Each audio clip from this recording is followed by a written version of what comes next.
Welcome back, everyone. Just fiddling with a couple of settings. One sec.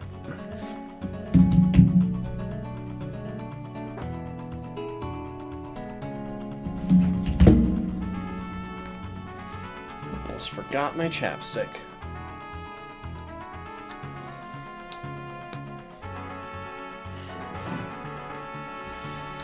Anyway, if you recall, last time when we left off, we picked up two new members of the team. We have Buzzy the Heracross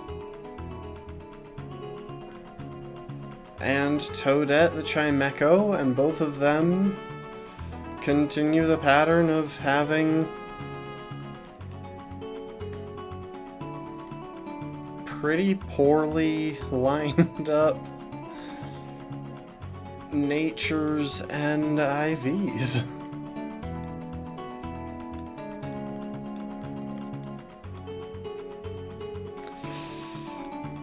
But you know what?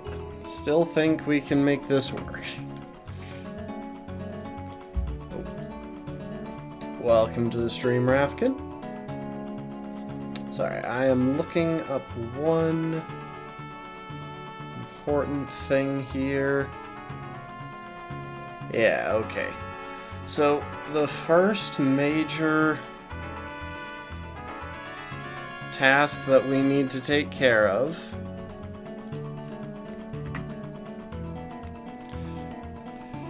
is the rival battle in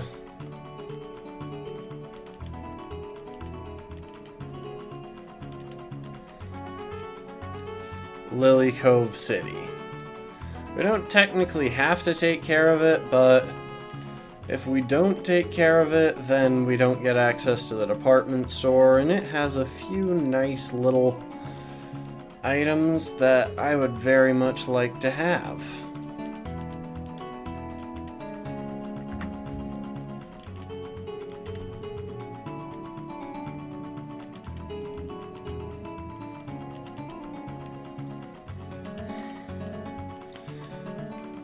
That does mean that we need to deal with our rival one last time.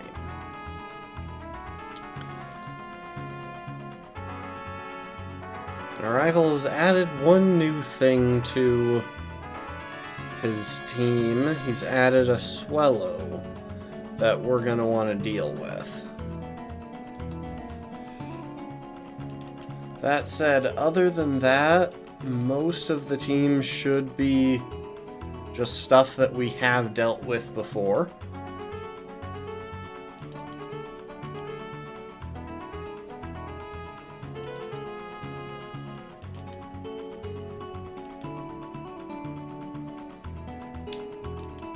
So let's see here. Who are our best options for this matchup? We're gonna want Rosalina to deal with the Numel, just because it's the easiest option there.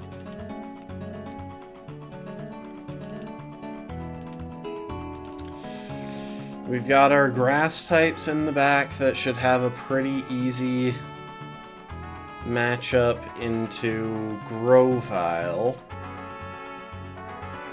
And in fact, Buzzy the Heracross has a good matchup there as well. Does Heracross get Aerial Ace by level up this generation? No. Also, welcome to the stream, Lastborn. I don't recall if I said hi when I saw you come in. So yeah, for the Swallow, we're going to use the same strategy that we used for Winona.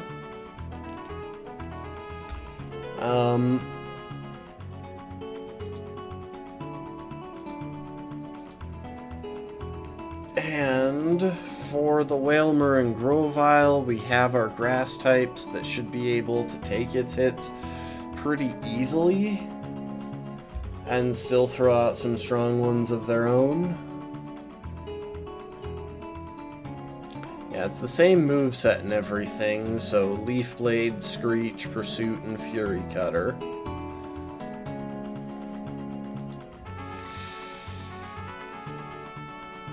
So those two should be able to take the Wailmer and the Grovyle pretty handily. We'll want something in the back to help put some extra pressure on the Grovyle. Luigi is honestly a pretty good option, as is Heracross. Yeah, if I'm honest, this team should do pretty well. I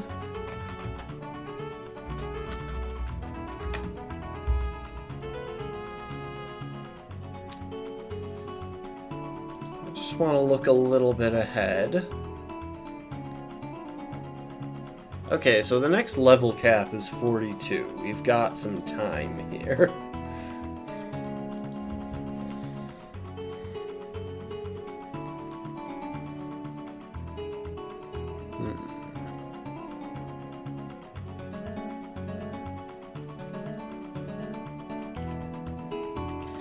You know what? We're gonna go with Waluigi instead of Luigi for this fight.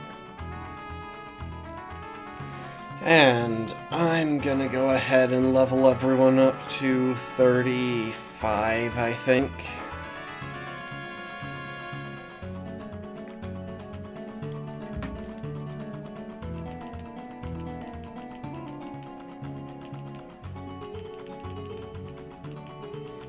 Poison Fang, that is an improvement on Poison Tail, because while Poison Tail and Poison Fang have the same power, and Poison Tail has a high crit rate, Poison Fang has a much higher chance of poisoning. And it deals toxic poison rather than just regular poison. Basically, it's more reliable that you get extras on top of it.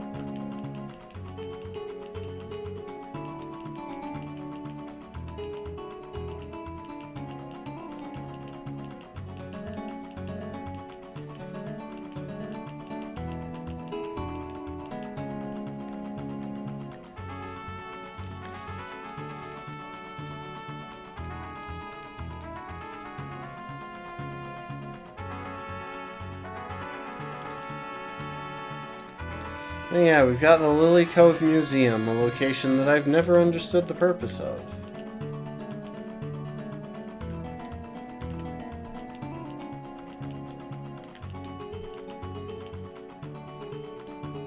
Because there's like an entire room back here.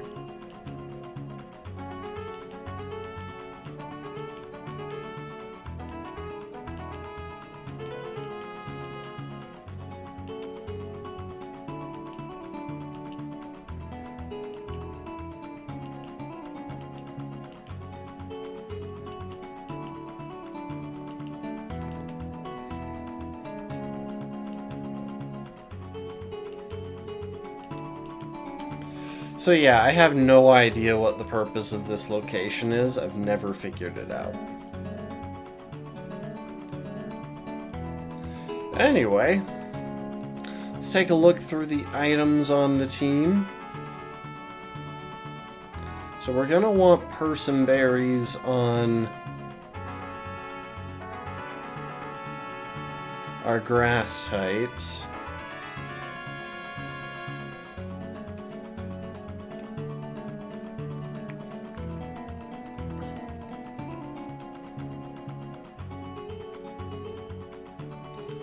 Want a Citrus Berry on the rest.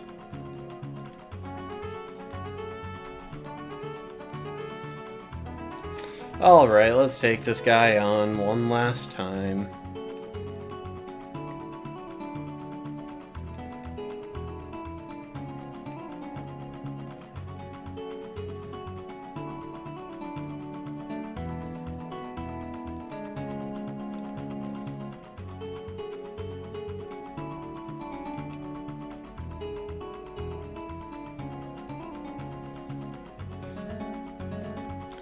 Okay, we got a water type in there. So let's bring in Bubbleb. probably. Oh, we didn't get confused. What do you know?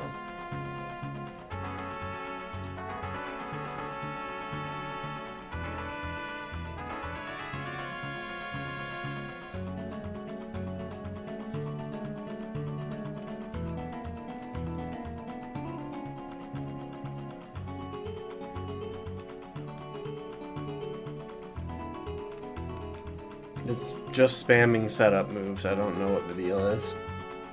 We're kind of past the point where the rival is really scary.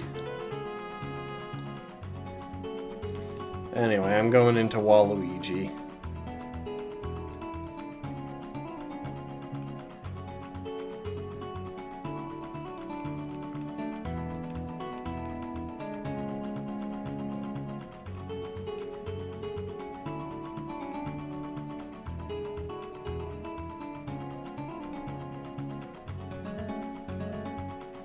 So yeah, it's funny that he keeps like randomly coming up behind us and passing us, even though in this game it's pretty thoroughly established that after the first little bit of the adventure, you absolutely surpass him as a trainer. It's an interesting change to the dynamics, because he does start out as ahead of you. Your rival in this game is one of the most dangerous trainers that you face in the early game. Easily as threatening to a run as any of the... Hold up.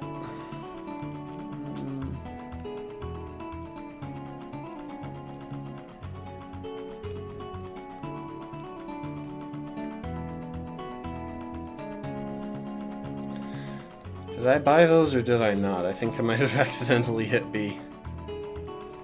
Like, at the start, your rival is easily as threatening as any of the gym leaders that you're going to face.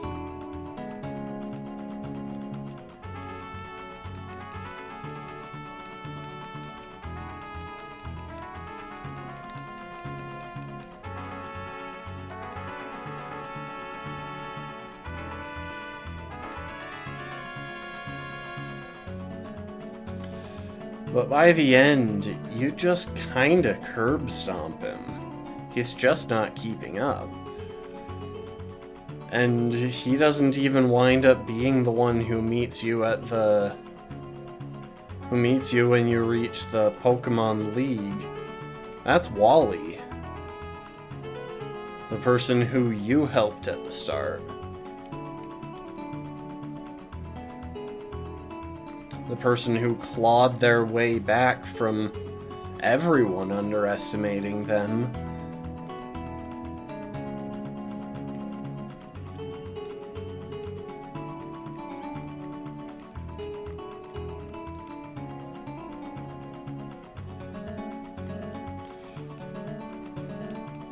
Oh, I didn't mean to do that.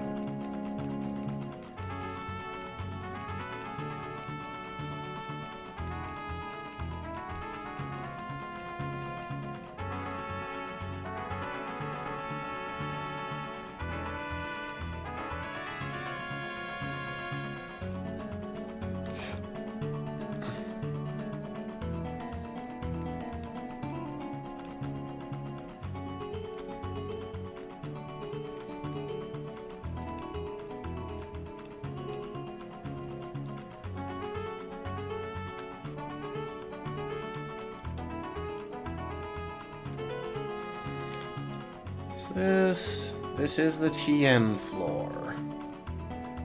So these are defensive, that's reflect, that's light screen, that's safeguard, and that's protect. Useful things to have, but not really necessary at the moment. Fire blast, thunder, blizzard, and hyper beam. So honestly, if we buy any of those, we're probably going to wind up buying the,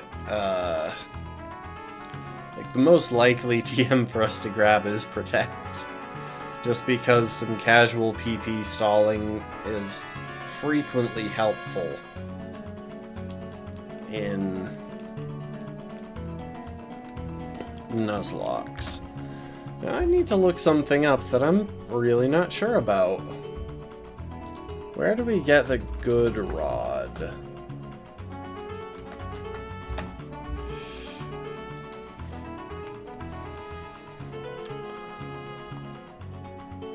Ruby, Sapphire, and Emerald. Route 118 from a fisherman. Where is Route 118?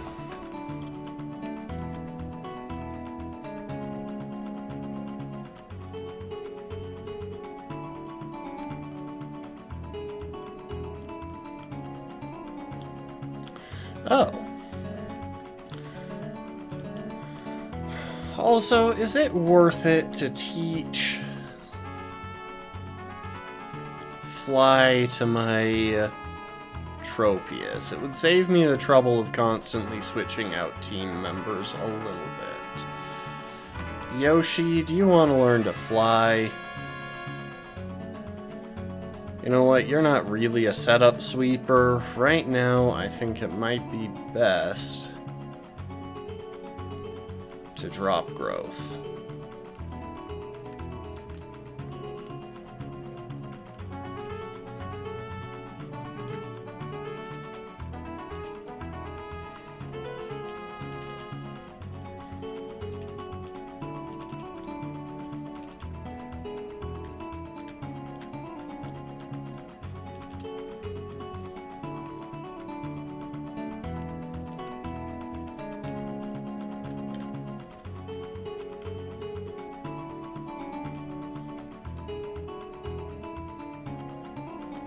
And pretty soon we'll have access to...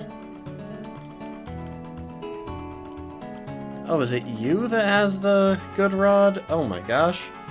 Could have gotten that so long ago. Okay, well yeah, pretty soon we'll have access to a water-type Pokemon of our own. Only 6 badges into the run. So with that in mind, where is it that we catch Love Disc?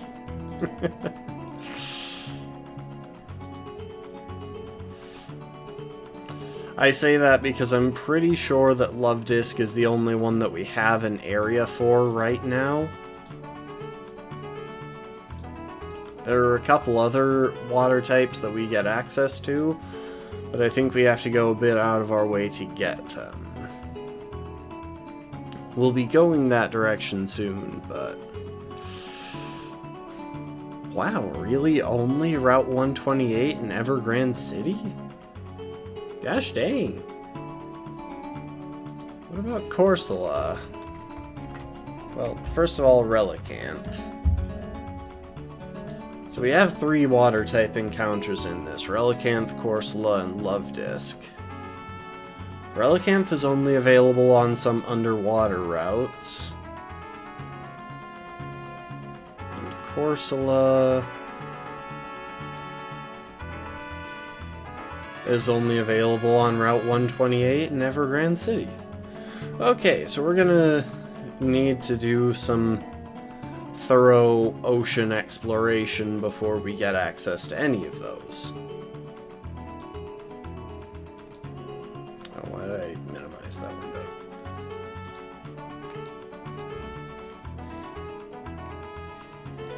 That said, we should pick out a team for visiting Team Aqua, because I'm pretty sure that's our next step.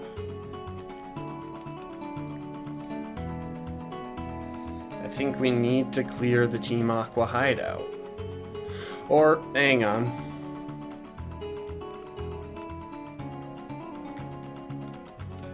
See, this is the positive about having a fly Pokemon. We can just zip across the world. Aha, here we are. So we talk to this guy.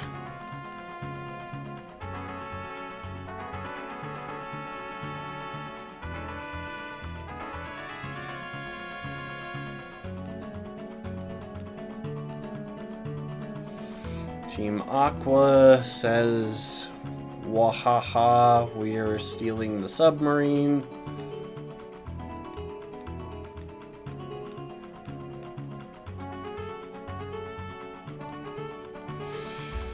I don't think we have a battle here, is the thing.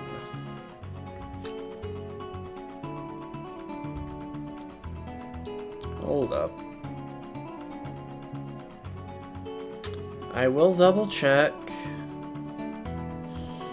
Where is Slateport? There you are.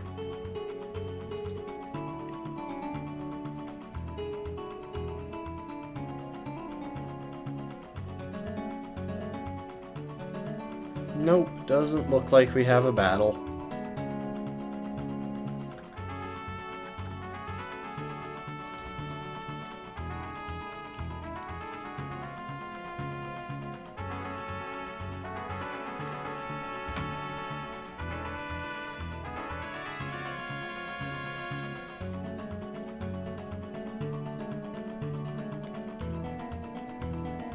Okay, now we have to follow them back to their hideout.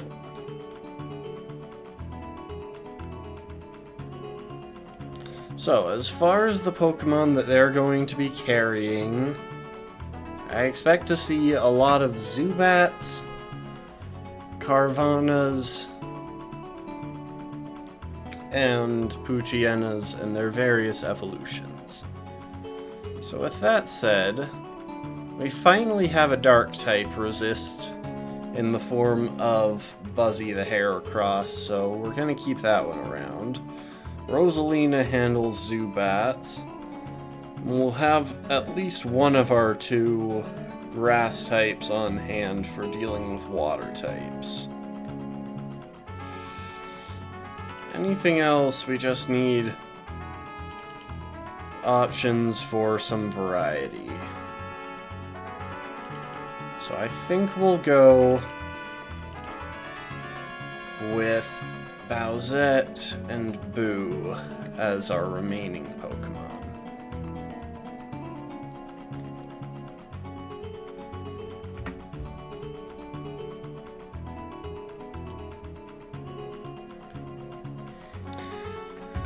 And that right there is the reason that we can't explore the ocean at large yet.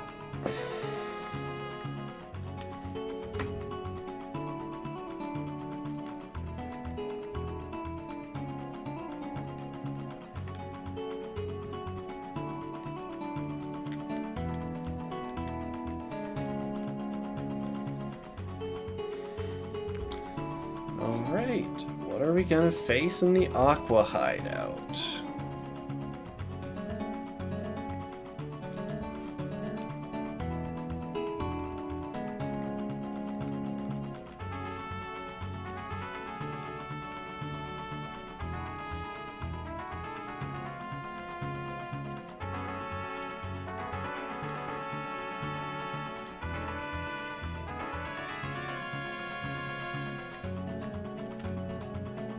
Hello.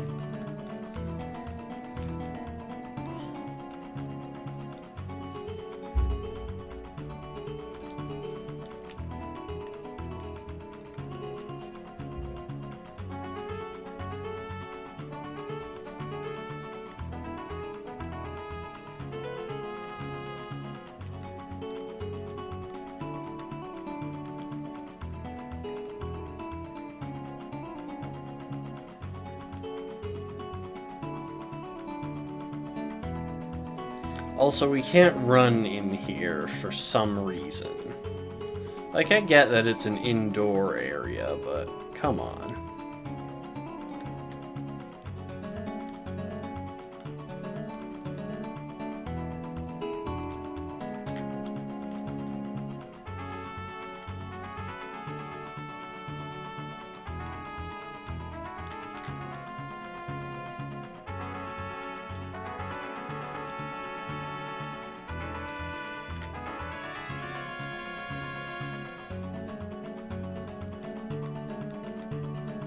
Dang.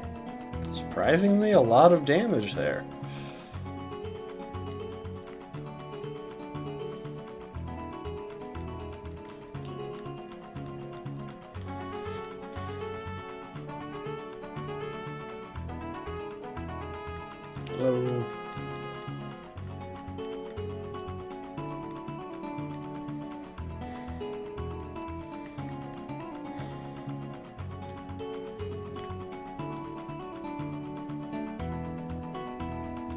Yeah, I really don't know for sure where we are in this hideout.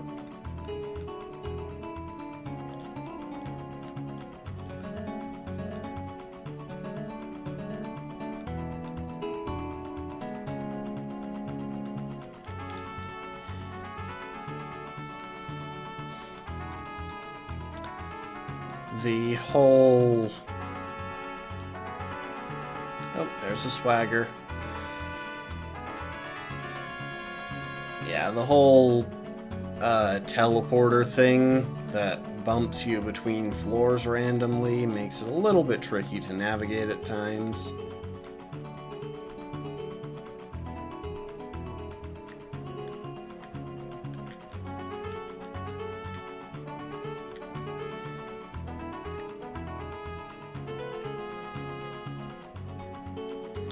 Okay, I know that's the way to progress.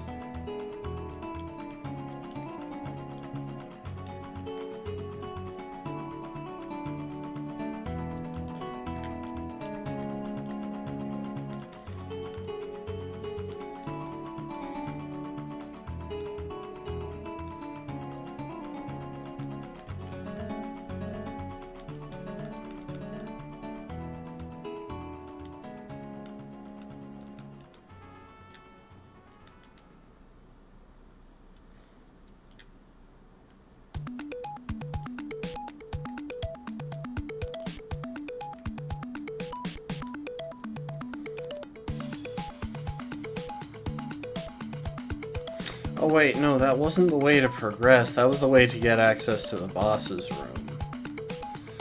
So why don't I show y'all the trick that I've learned for getting through this. So I take the left one, then I go left, then I go left, and then once I reach the bottom, I go to the far left. Boom. And those two balls on the right are electrodes.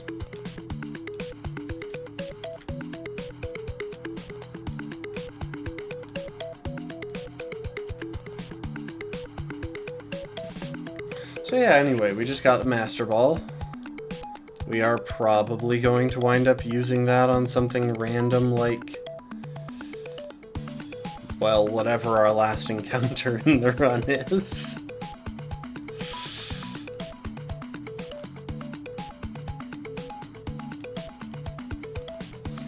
Does this game not count Fake Out as a contact move? Because I swear I should have taken...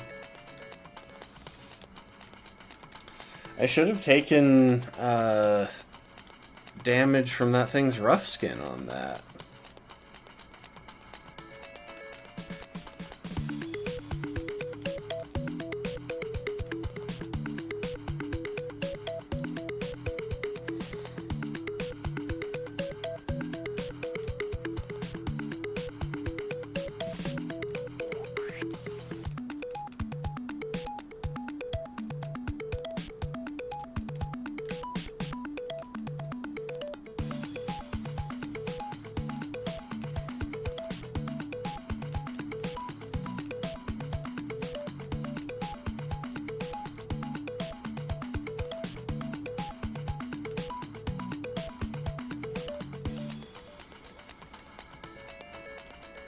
Okay, so we're here at the end of the hideout. Let's see what this admin is carrying.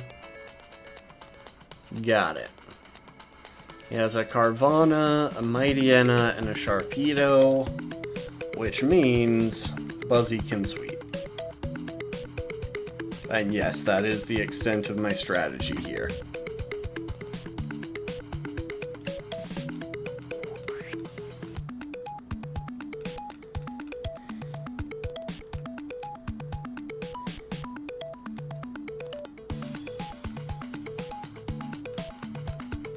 Even with the Intimidate attack drop, we one-shot everything on this team. This is a Heracross against Pokemon that are only good in casual runs.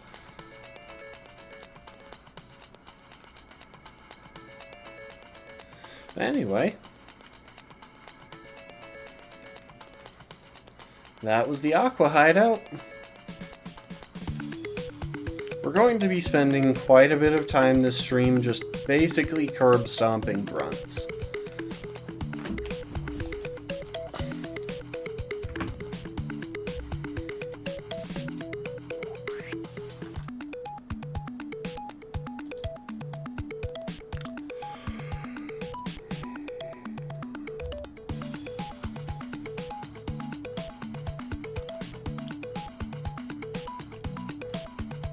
Sorry, I'm just skimming the routes up ahead.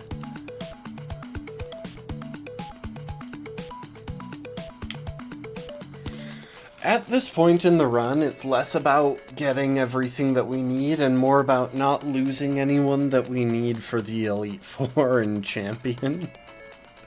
That's kind of the goal now. That said, there are a couple more battles aside from the Elite Four and Champion.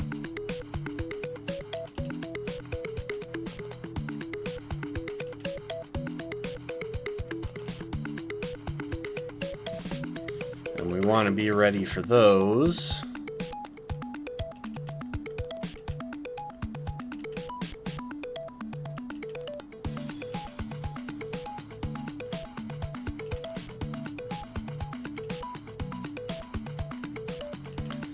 For example, Tate and Liza coming up, I've got a very simple strategy.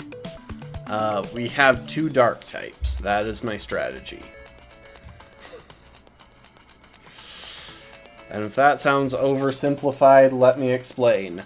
One of their Pokemon is completely incapable of hitting dark types. So, yeah. The plan is to shred the other one in a single turn, and that's it.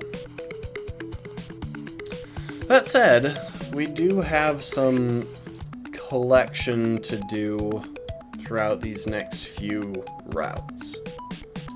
There are a bunch of items that we can make use of that would just be nice to have.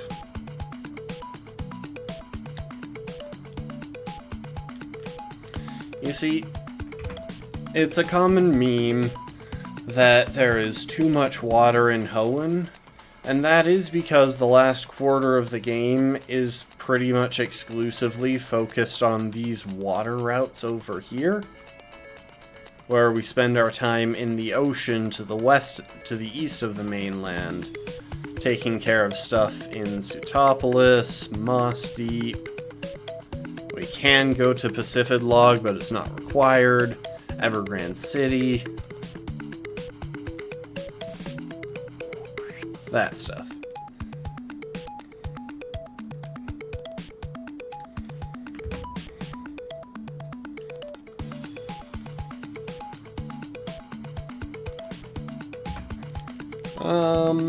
Where are my rare candies? Let's bump everyone up to level 35.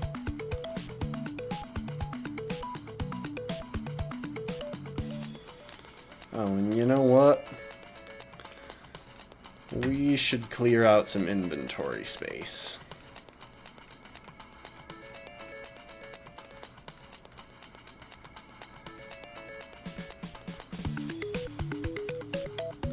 Drop some stuff in the PC, sell some other stuff. That kind of thing.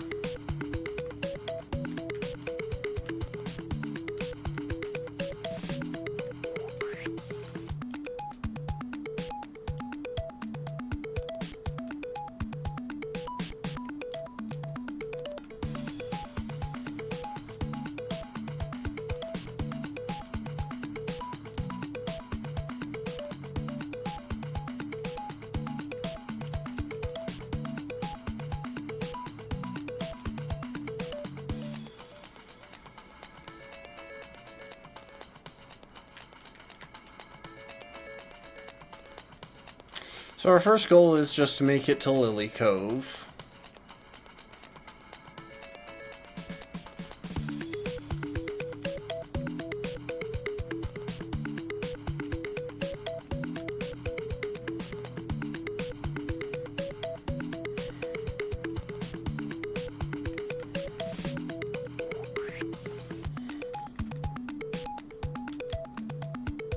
You know what? In hindsight, we should be leading with what?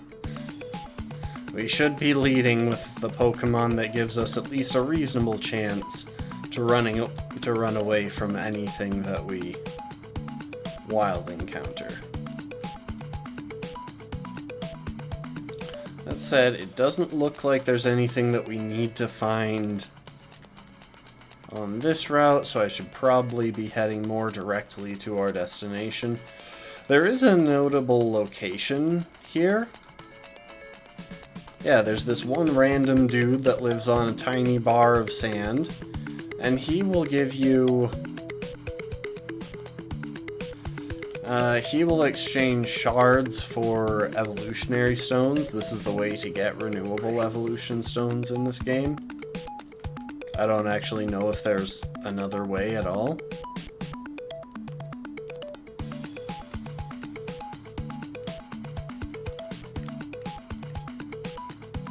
But anyway. Hello.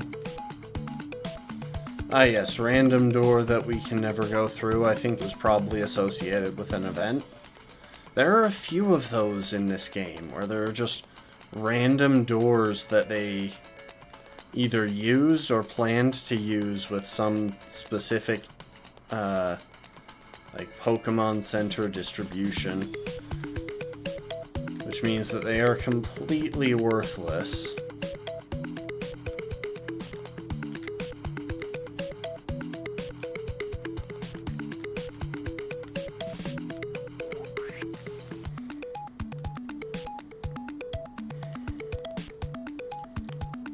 To the casual player. Oh, we got a sunstone.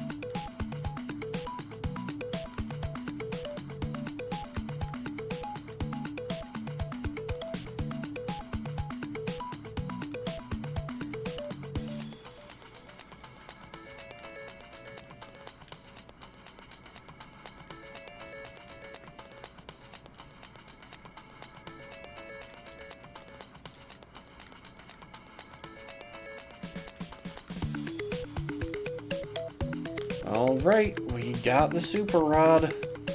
I don't think we need it because I'm pretty sure that all of the Pokemon that I wanted to get from fishing can be got with the good rod alone, but oh well. Anyway, let's sell that Sunstone.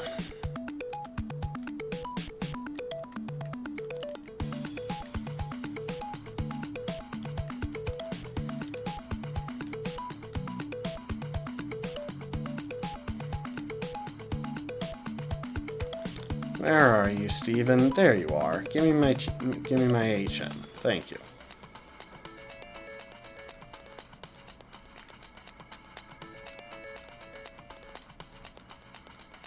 We got the King's Rock.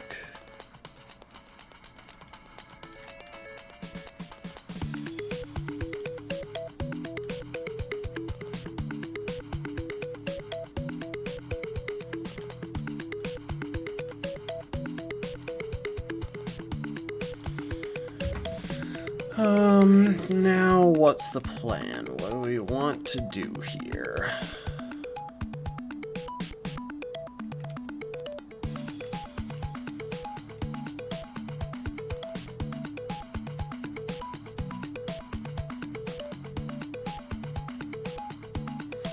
You know what? I think I know what we want to do next.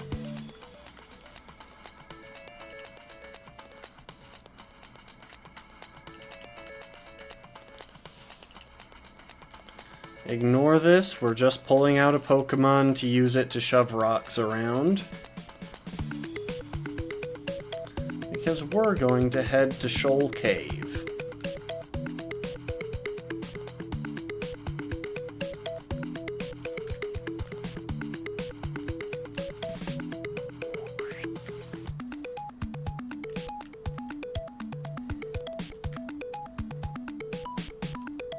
Okay, we're coming in at low tide.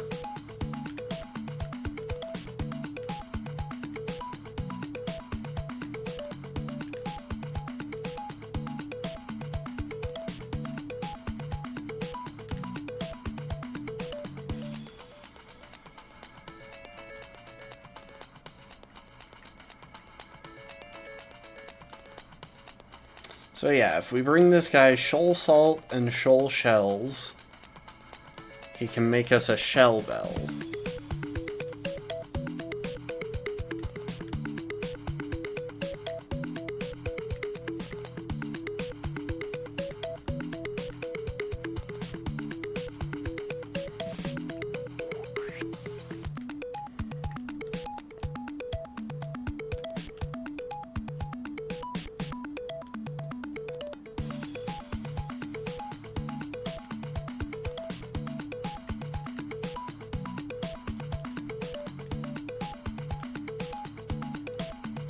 Got some salt. I think we need like 5 of each.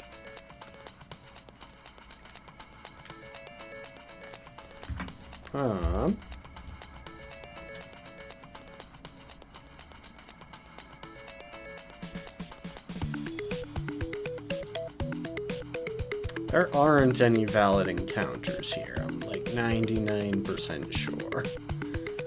Yeah, there aren't.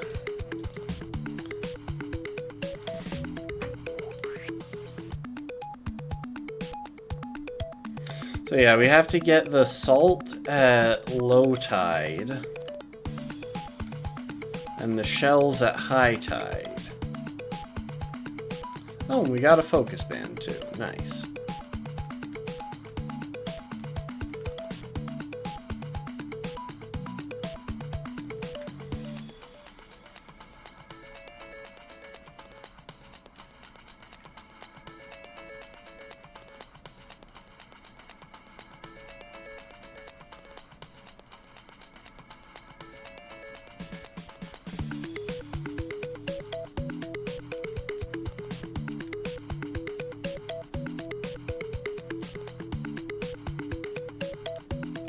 Oh, I should grab that item first.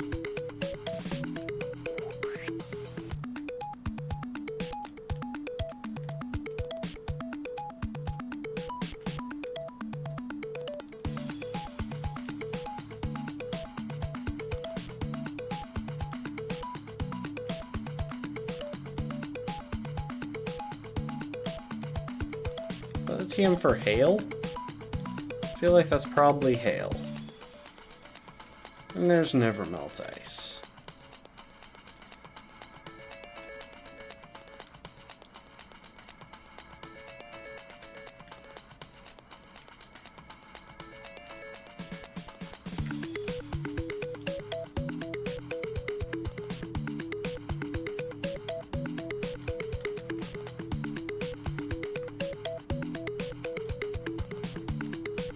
Ice feel.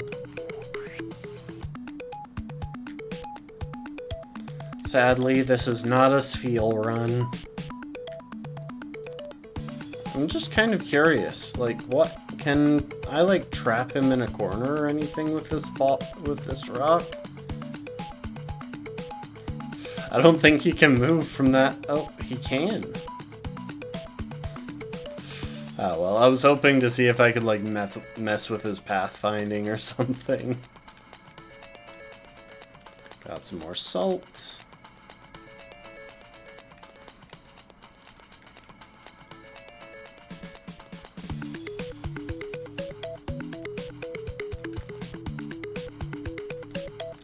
And I think that's the last bit of salt. Nope, that's only 4. Did I miss one?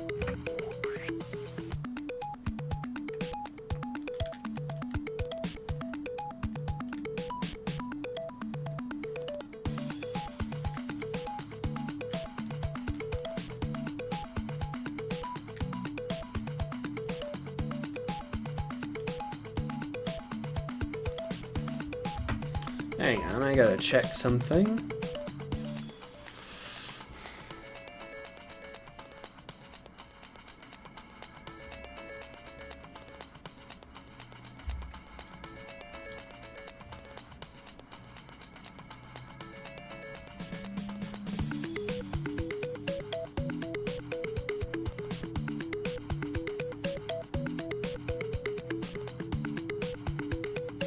There are only 4 of each? That's so weird. Okay, well,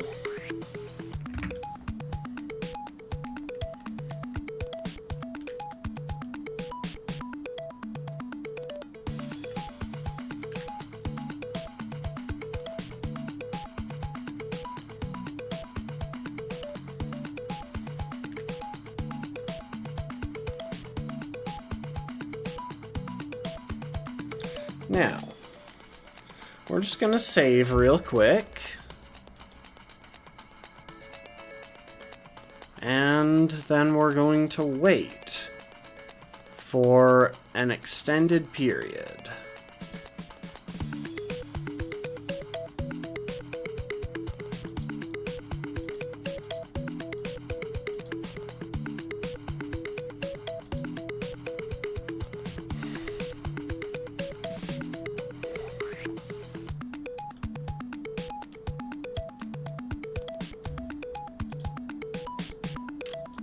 Restart so that it realizes how long we've waited.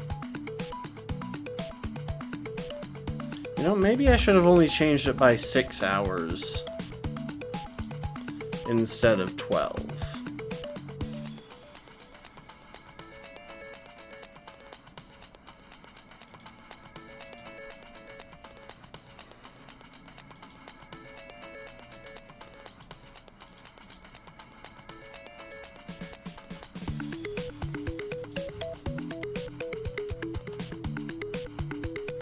There we go.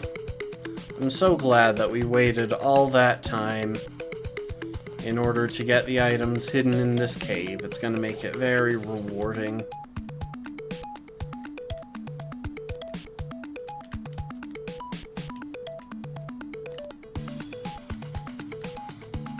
Y'all can probably see at this point why I was repelling for the first part.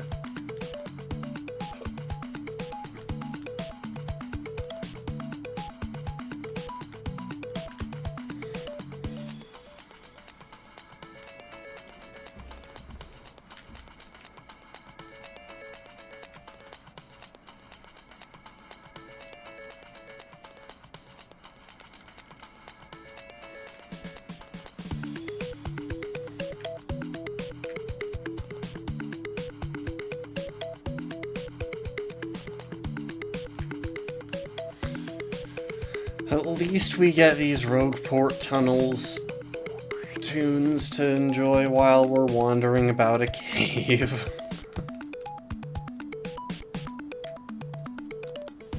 Okay, that's shell number 1.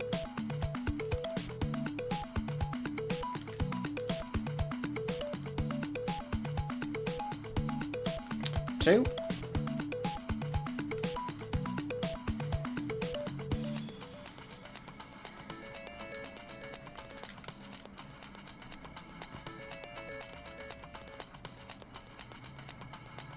3.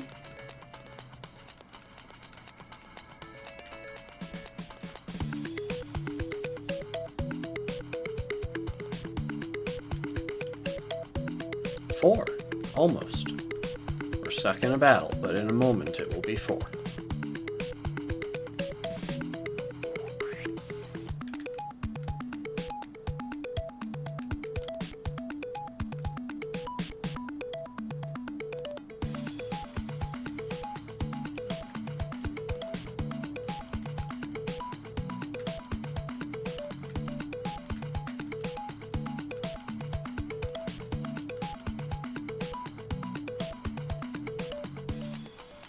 I think that's it.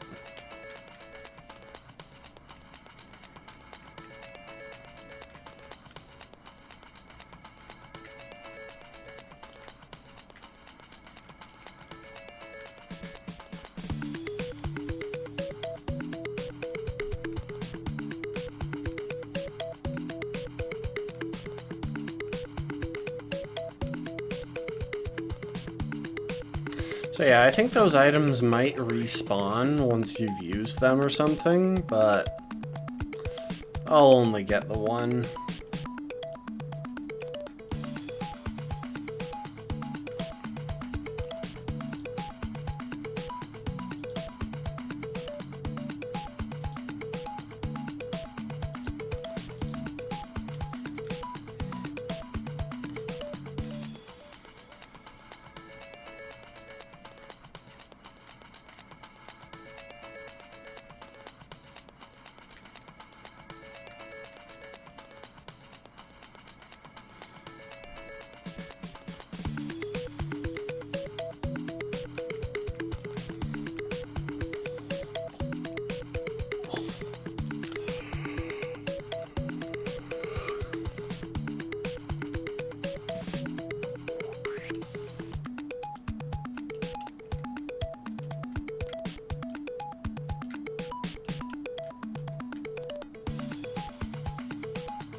You know what? I should probably take the time right now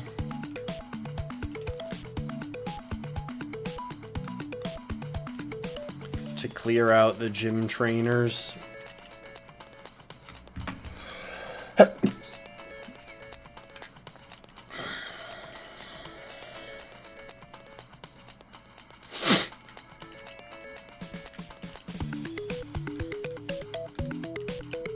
Definitely leaving these 3 in the box for clearing out the psychic type gym.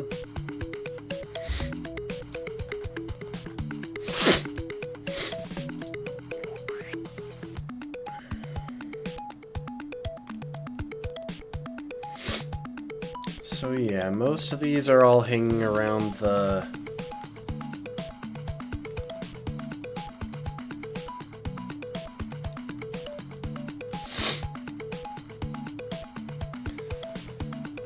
level 36 to 37 area.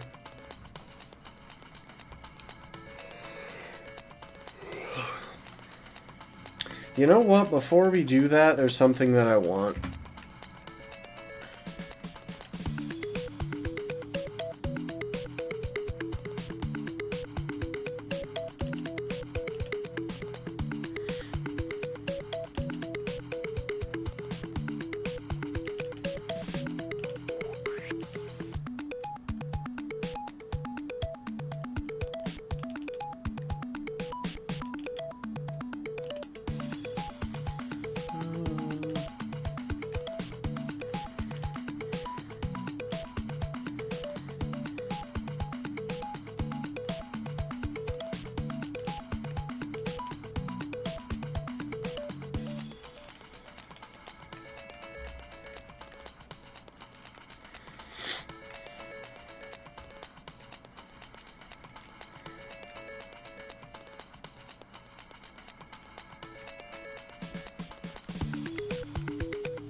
We are going to go back to Mount Pyre.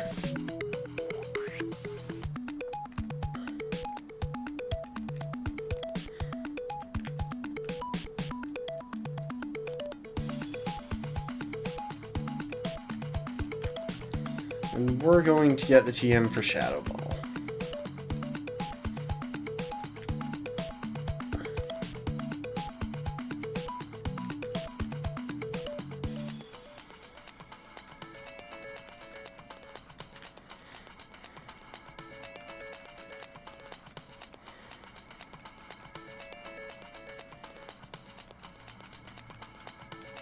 Get the TM for Shadow Ball. There are a couple other things that I want to do. Gosh dang it. Boo, please let us run.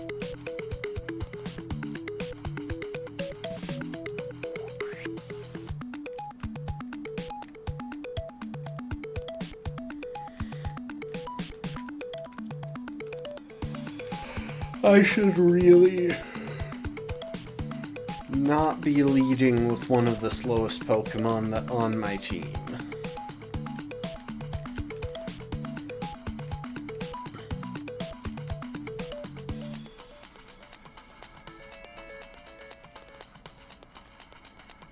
Come to think of it, most of my team right now are slow Pokemon.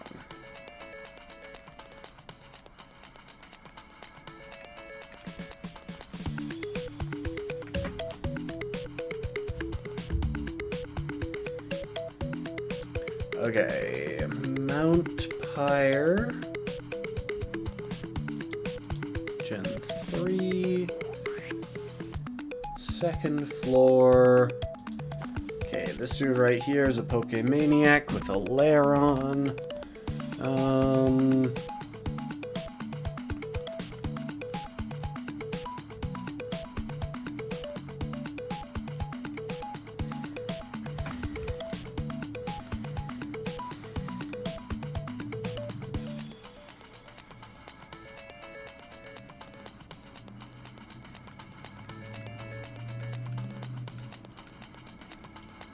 That couple over there has a Delcatty and a Manectric. Luckily, because of how double battles work in this game, we shouldn't have to deal with them.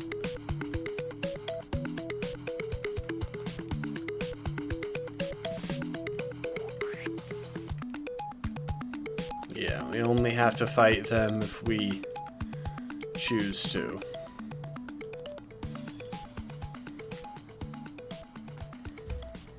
Okay, next floor.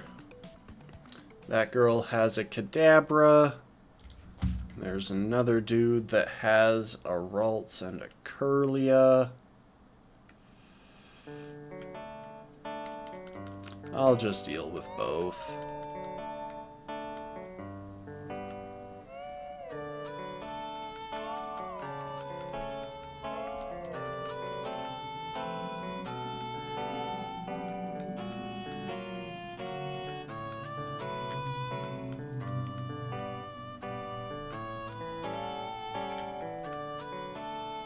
Hello.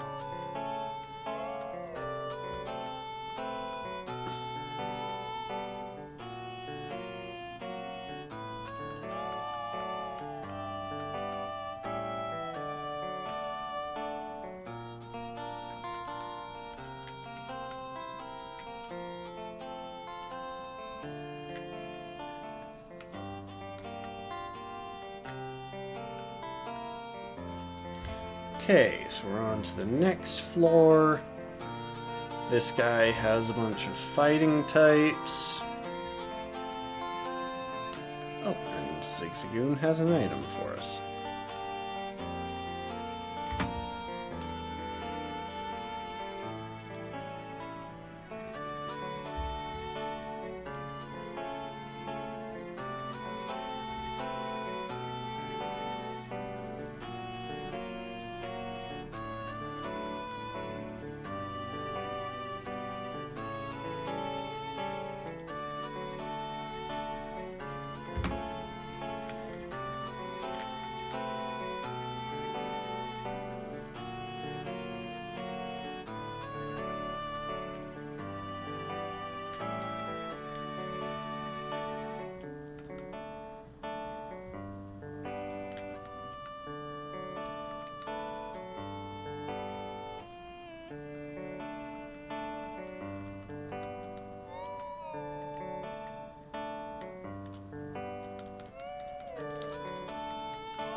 Nah, I have no plans to make use of confusion.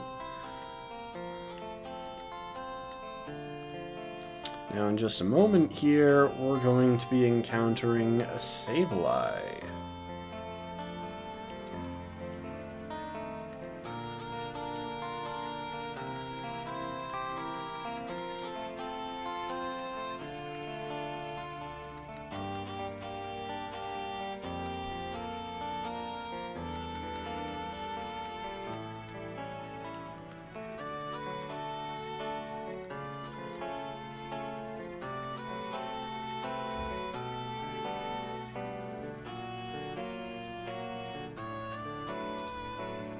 Okay, and that should be the last trainer we have to deal with. And now we have to make our way back down using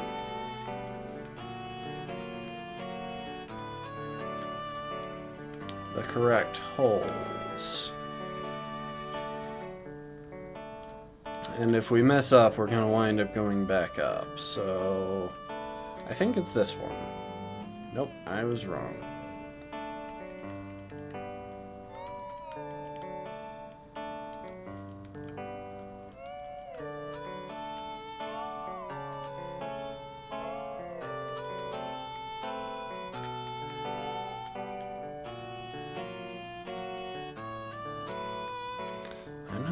like one of these floors is the unintuitive hole.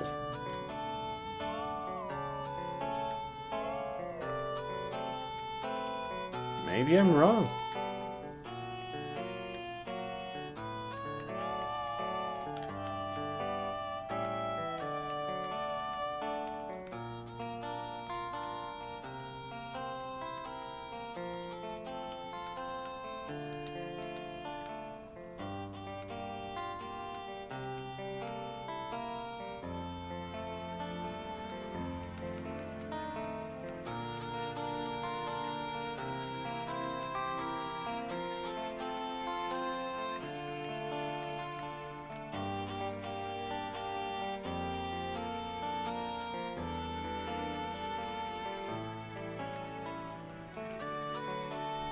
Okay, we got that. I also want to visit the trick house a couple of times.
I should probably grab a Psychic TM for Toadette here, so she doesn't have to be running around with just confusion.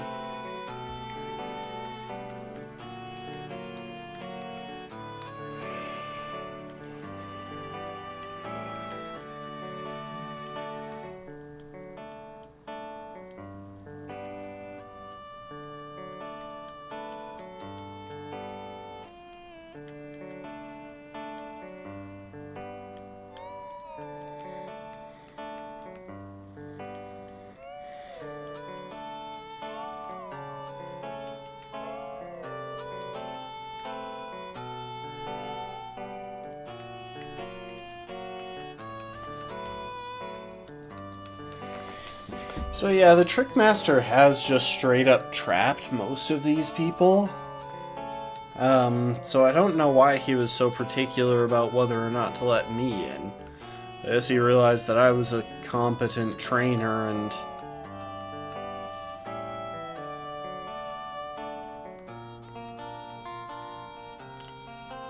decided that was too dangerous.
Oh my gosh, I need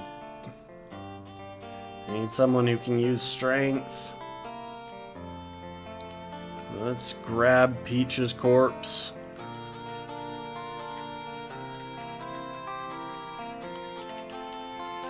Thing is, there are several Pokemon that I could grab that can use strength.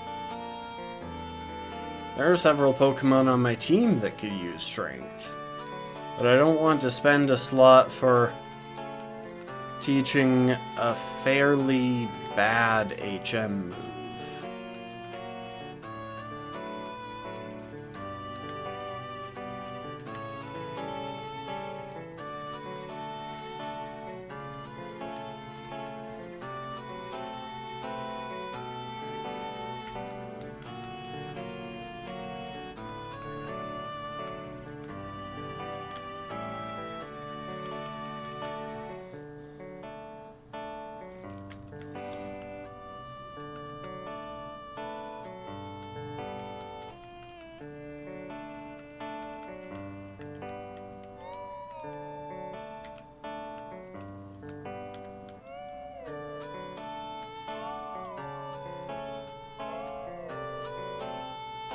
Oh, heck. I messed that up.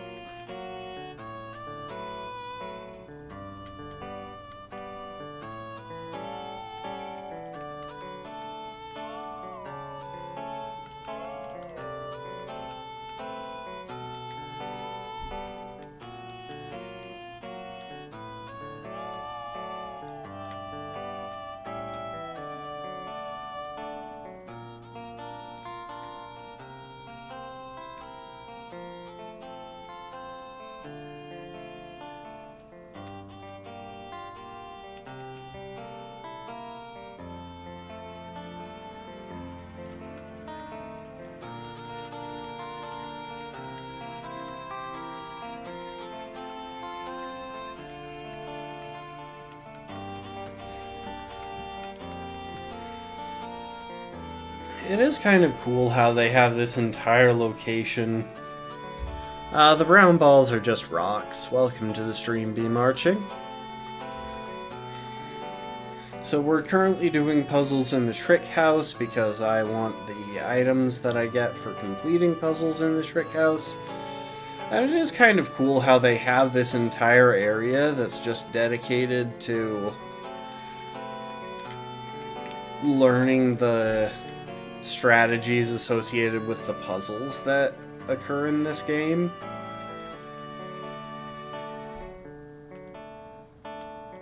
It's kind of an area that has dropped off with Pokemon over time.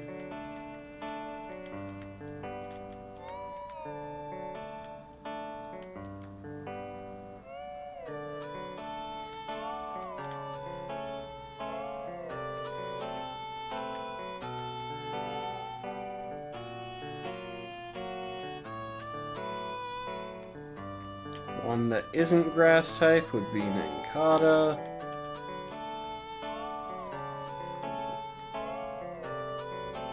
Offered for a trade at the trainer's school. Pretty sure it was CDOT.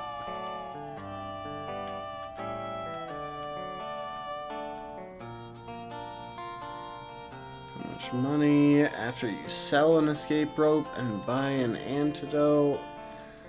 I'm gonna go with 135. Dang it.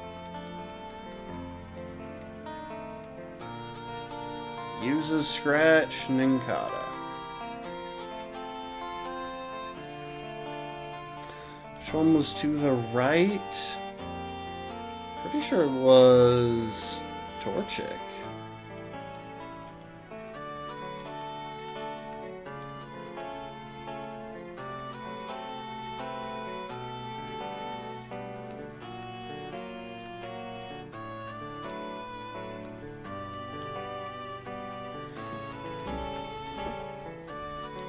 Three Pokeballs or one Super Potion? Super Potion.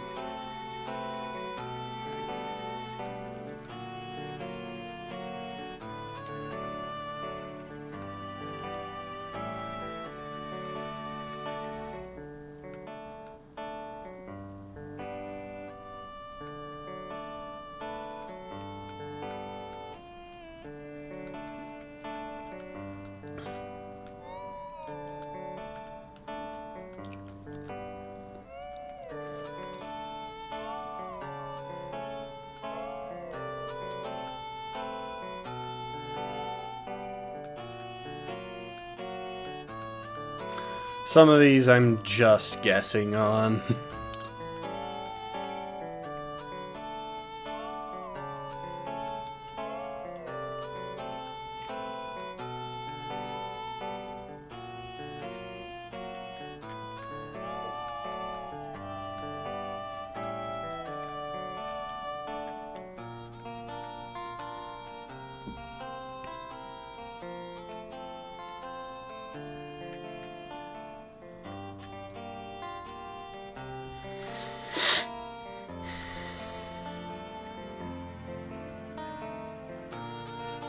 Dang it.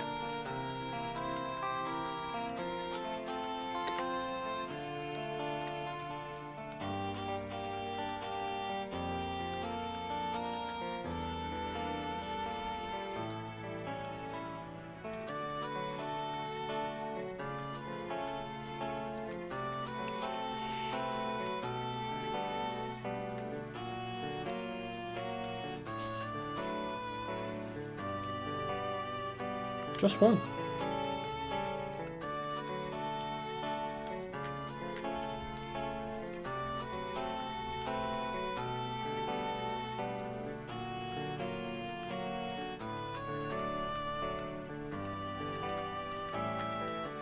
Okay, we got the TM for Taunt.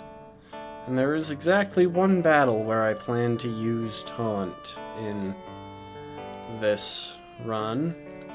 Not saying I couldn't find others, but there's one major battle where Taunt is an important tactic. Is that all of them so far? Okay. Alright. Well, after doing all of that... Oh wait, we can do one more thing before the gym.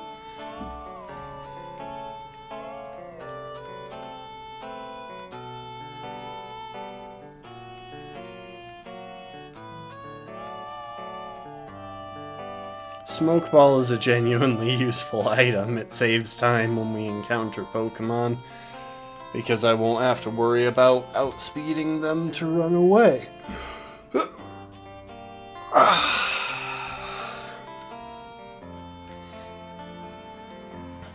Okay. Let's grab a team for traversing the ocean.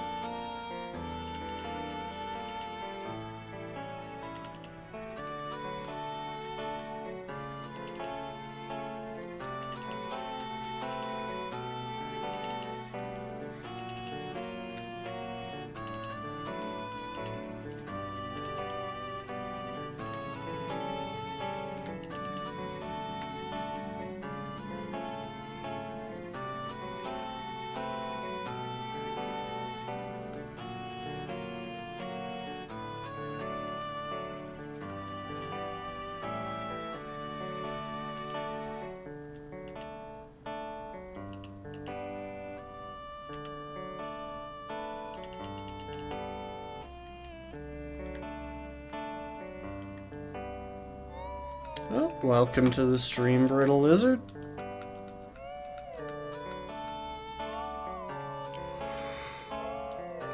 We are doing some ocean exploration real quick, mainly just because there are a couple of Pokemon that we can snag.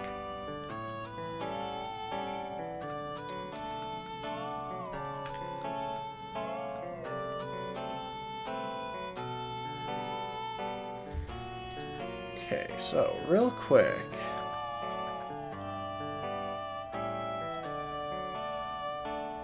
I'm gonna double check items to make sure we're not missing anything important. I don't think that we are. There really aren't that many important items out among the extent of the ocean here, but always best to check.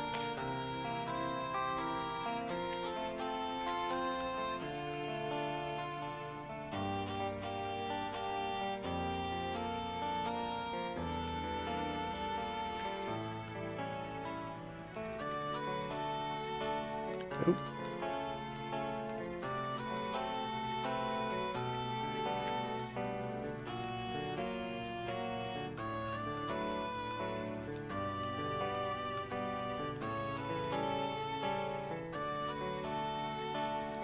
Okay. So now that we're in Evergrande, now that we've reached the outskirts of Evergrande City,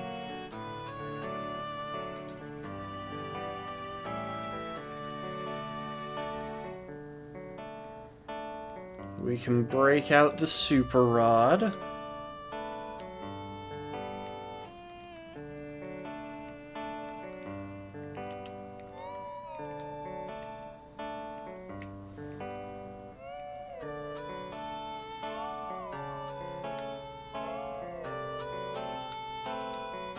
And try and catch some stuff. And we got a Corsola on our first cast. Nice.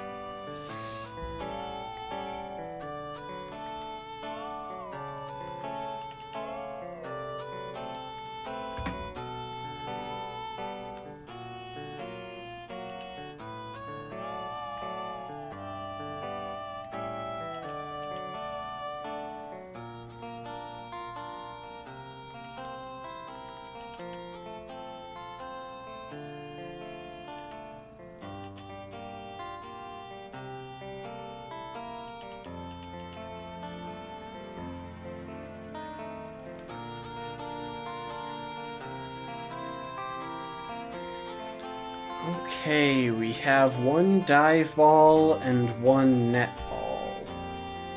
I think we'll throw a net ball.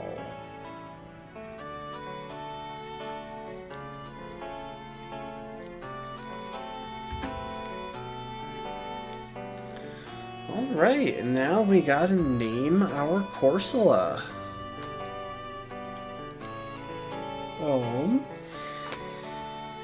And we gotta pick a Mario character for her to be named after.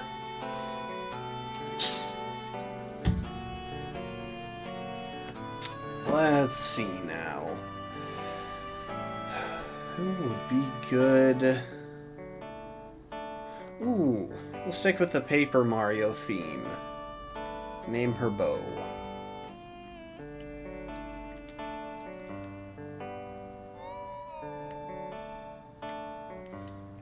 And now to try and fish up a love disc.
There we are.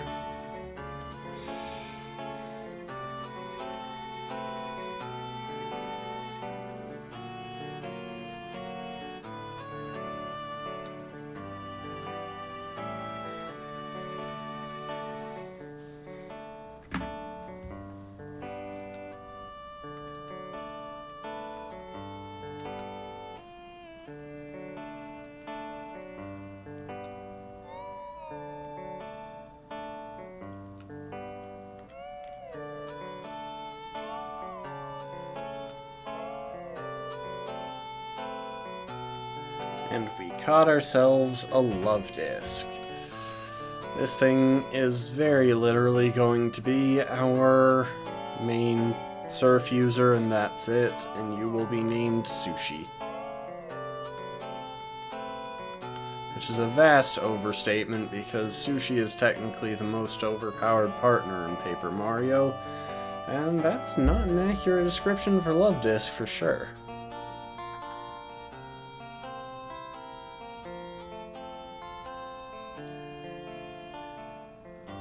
Anyway, you know what? We might as well finish our route across the ocean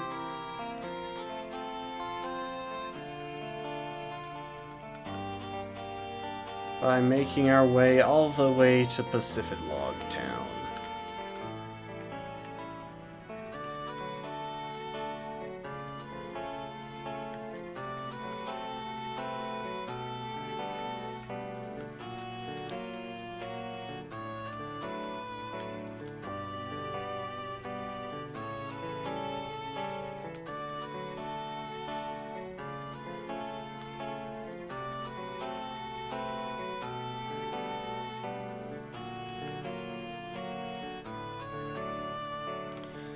Yoshi, you kinda suck, you know that?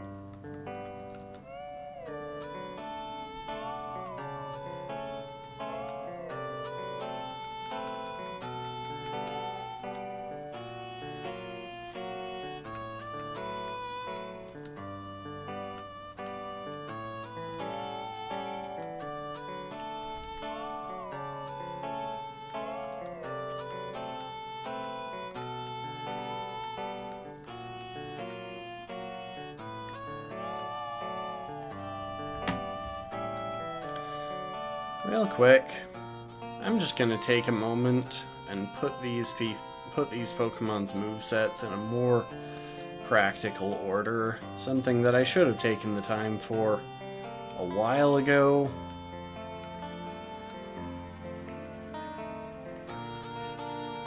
But never did.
There we have it, Pacific Log.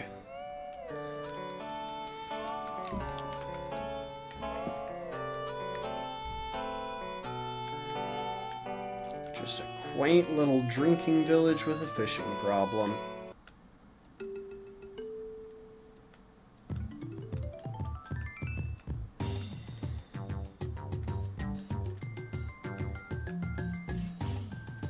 This is one of, in my opinion, the coolest locations in all of Pokémon.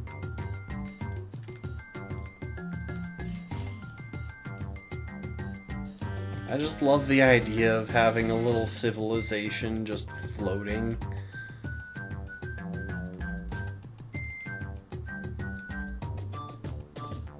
Hey, we got TM27.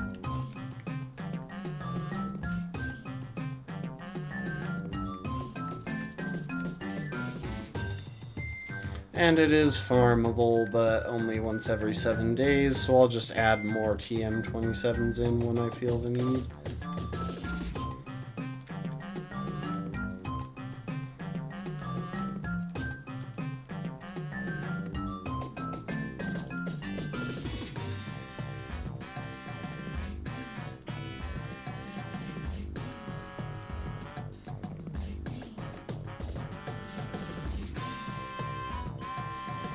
Okay, well anyway, let's take a look at our new Pokémon.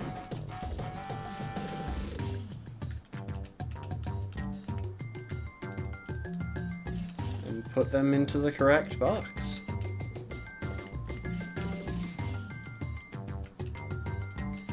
So we've got Sushi the Love Disc, Naughty Nature. Well, I mean, that does buff your one good stat, speed. So that's not bad. Nothing else really to comment on because I'm pretty sure its only ability is Swift Swim.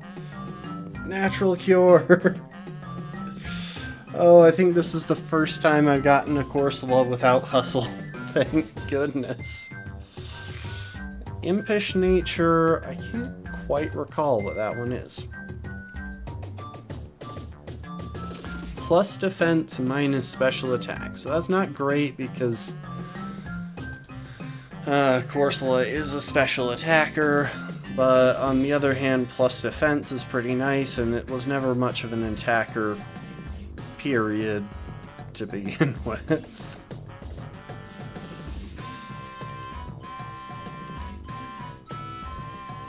Okay, well, anyway.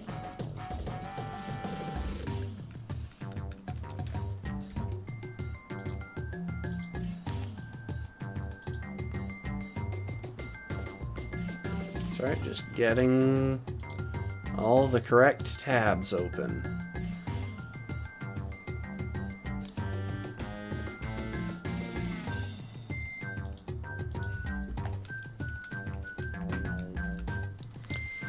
We will want to head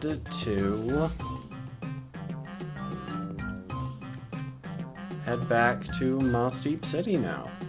Take care of that gym.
Alright.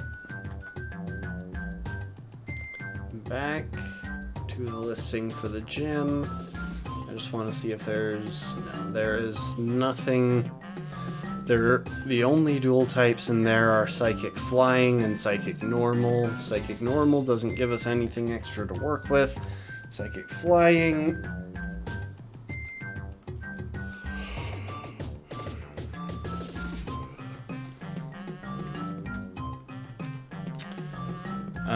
doesn't give us any new problems.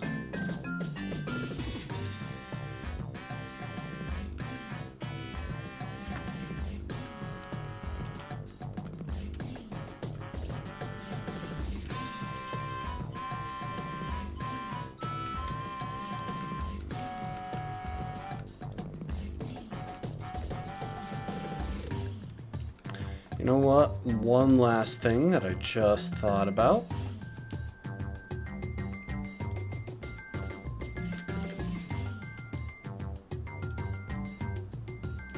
Are you the one with drugs? Are you?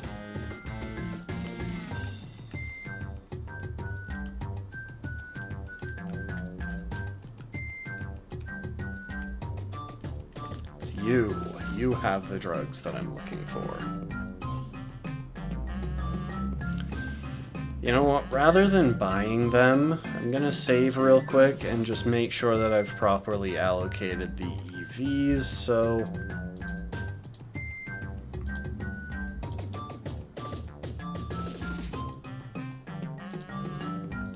Give me just a moment. We can also look at the IVs on our new Pokemon. So looking at the IVs... of course, Love Disc is a... wait. Plus attack? Oh, it's naughty, not naive. Plus attack minus special defense. I mean, it doesn't really matter. Love Disc is a garbage Pokemon regardless. Corsola has pretty disappointing IVs for the most part, but surprisingly, the only bad one that's in a stat that Corsola was somewhat good at is defense, which is an IV of 1. That said,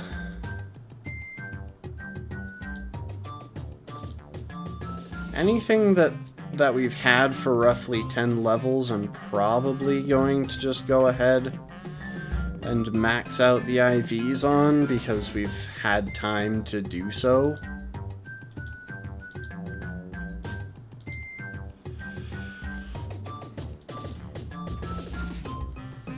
At least like the most important IVs.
I've been hitting set with these. Okay, good, I have. Sorry, random side stuff that I don't know if I'm even legally allowed to show on screen.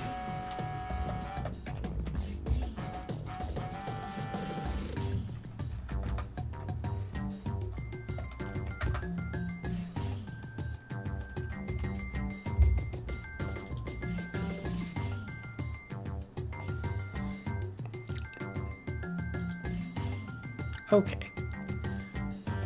Fiddled with the effort values on my Pokemon to make them accurately reflect what they're supposed to do. given I've been doing most of my leveling with just rare candies. Now, let's go ahead and give myself a bunch of rare candies. Yes, drugs.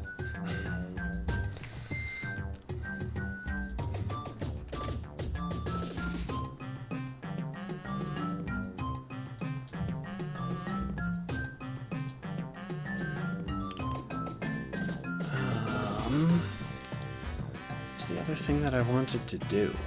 Kind of drawing a blank for a moment.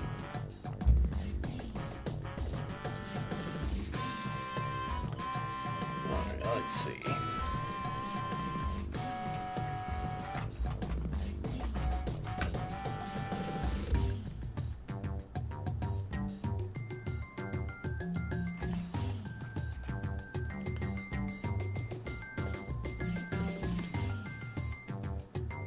Yes. You can see me. I've set the screen to that.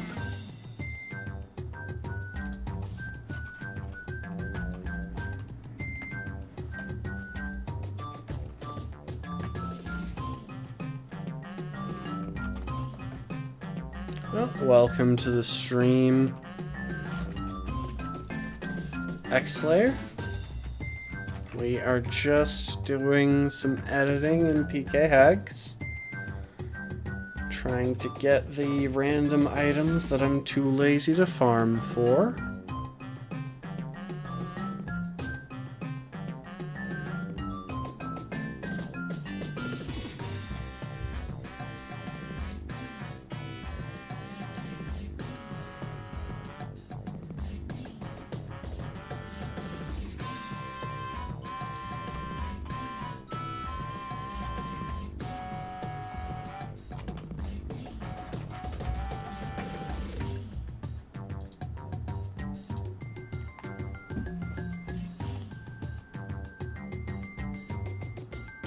Oh yeah, I saw your posting there.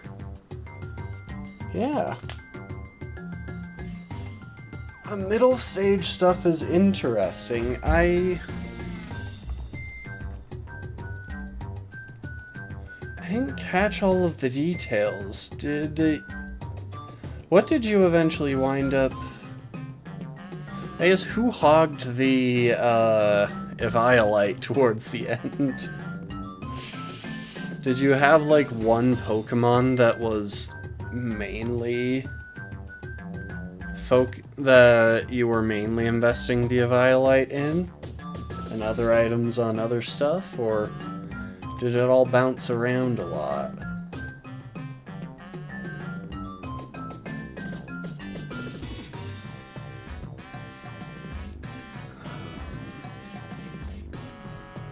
Oh. Other thing that I want to give myself a bunch of. We are going to pack on a whole crud ton of heart scales. Kinda Carkle? Interesting. I would have guessed Doublade. Because Doublade is just kind of insane with a Violite.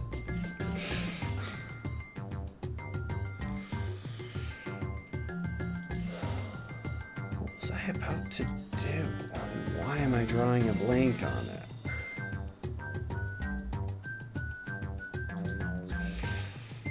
I mean, on the one hand, that's kinda true, but on the other hand, Doublade with a Violite, it gets insane. I imagine you might have gone for, like, leftovers or something there as well.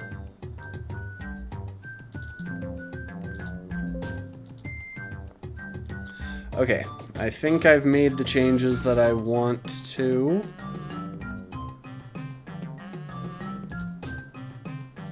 So let's get this started back up.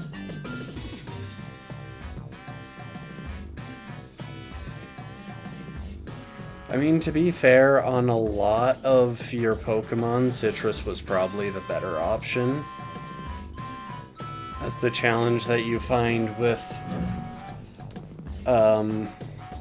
it's difficult to find, like, under-evolved Pokemon that are...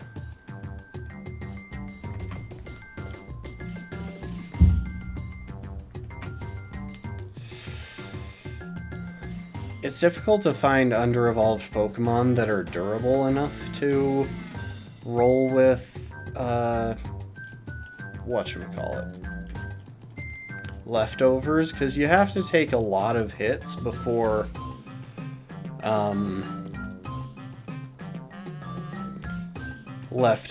you have to spend a lot of turns in battle before leftovers outpaces Citrus. Okay, let's see. Deathless, nice. I can genuinely not remember the last time I did a Nuzlocke Deathless. I don't even know if I ever have.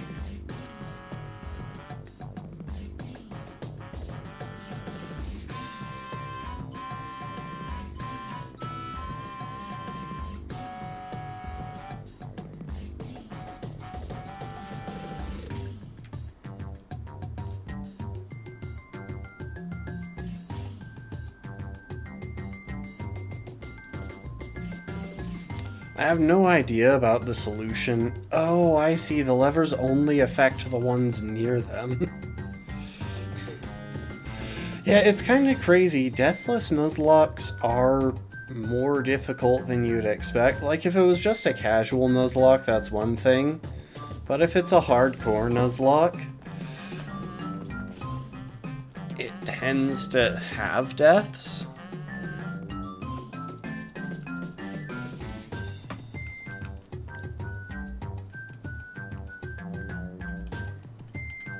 For some reason, I thought that flipping those levers would flip everything in the gym, not just the one right next to them.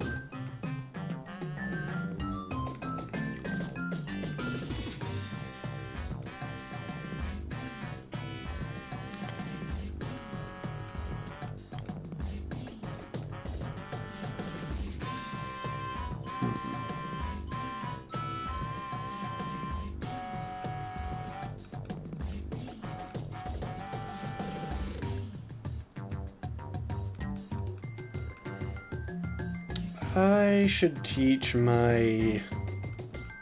Hang on.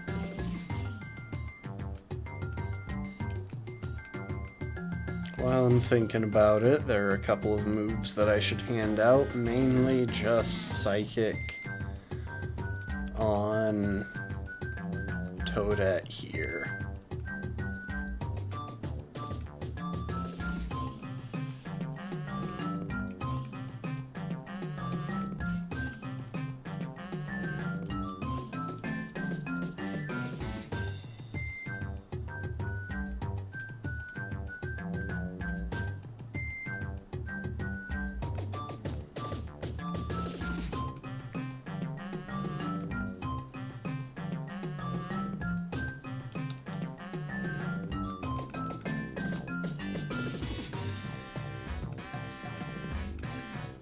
I wonder if the one person that I've managed to skip here is the one with the giraffe rig.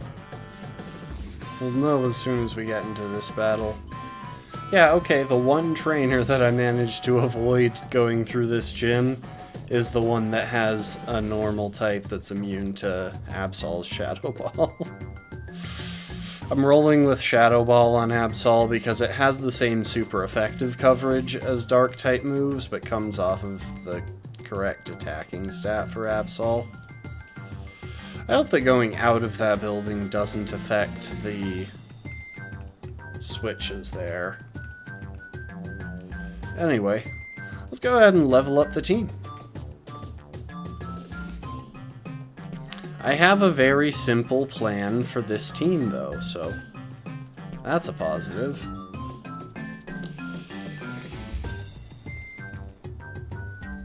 Okay, they are level 42.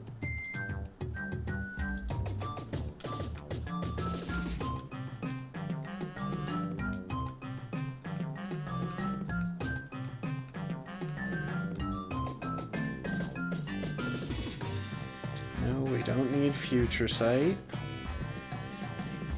I should save before I keep going, in case I accidentally over-level anyone.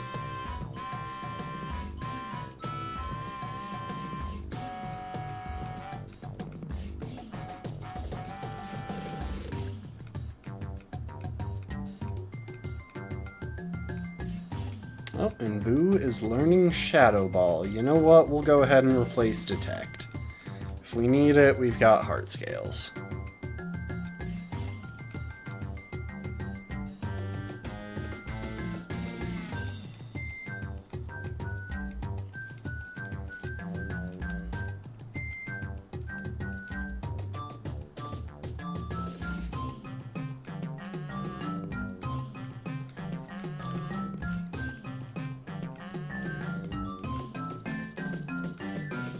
I need to double check if...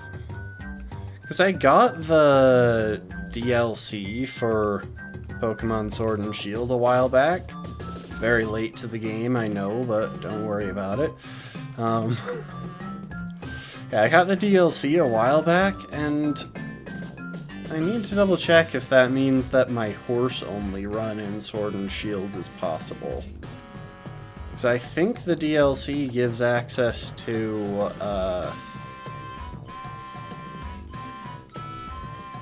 both Skrelp and Horsey. And I know in the base game you get access to Ponyta and Mudbray. And technically Hippopotas if we want to count the water horse.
Okay, first things first, we're going to give out a few Chesto Berries.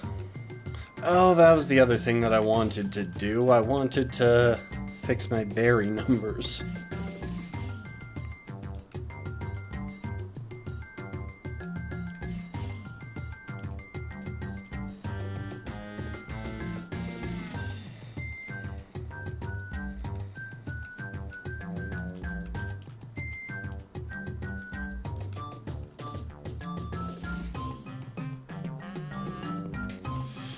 Honestly, not too much to worry about here. Okay. Well, apparently I do need to flip all these switches again.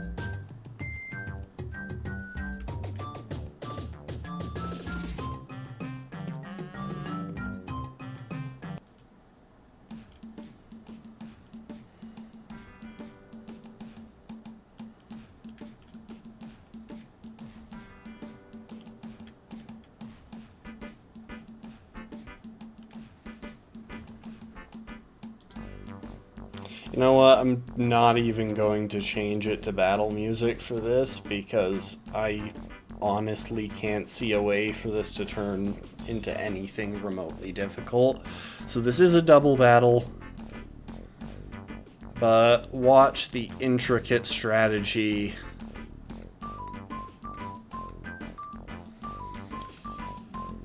that will win this match.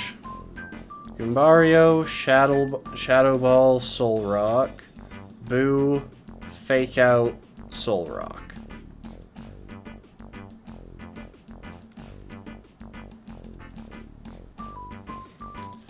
Doublade, Haunter, Morgrem, Nuzleaf, Dracloak, and Karkle for Leon. Nice. Yeah, I think I saw that you kind of regretted bringing in Haunter when you could have had,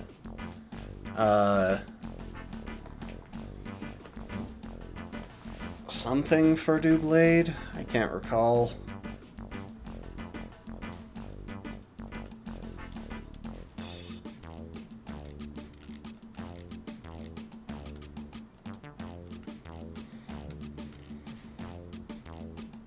Oh, Clang.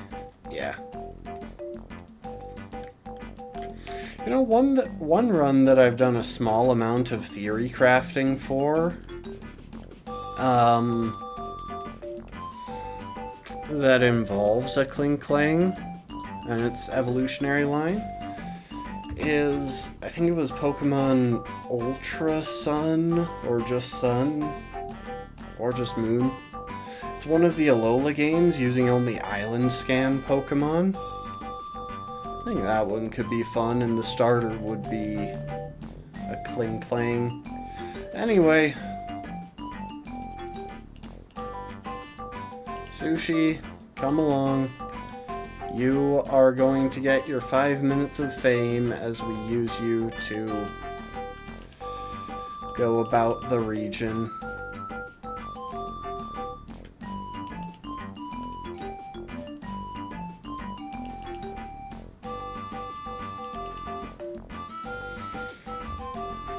So yeah, we gotta visit Underground Cave.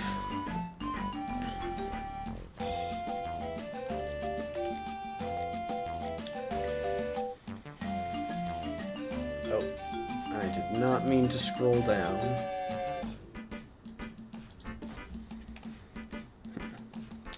So let's see.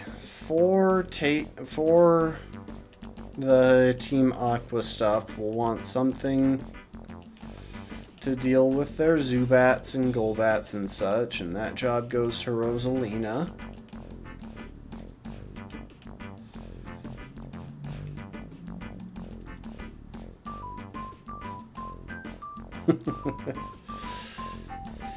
Yeah, on runs with... Thank you for the hydrate, Lastborn. On runs with varied Pokemon, it can be kind of tricky, especially when you don't get to use your starter. It can be kind of tricky to choose a starter, because a lot of the time it just doesn't have much impact. In this run, I went with Mudkip to make the rival fight on Route 110 not a complete crapshoot.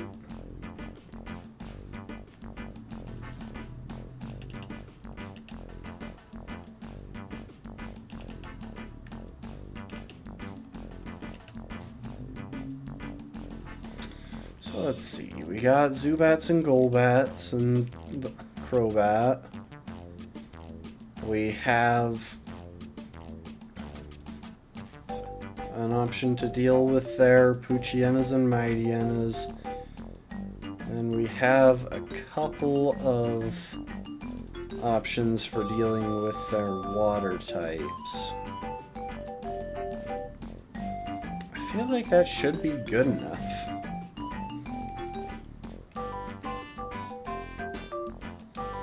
Anyway, where are my candies?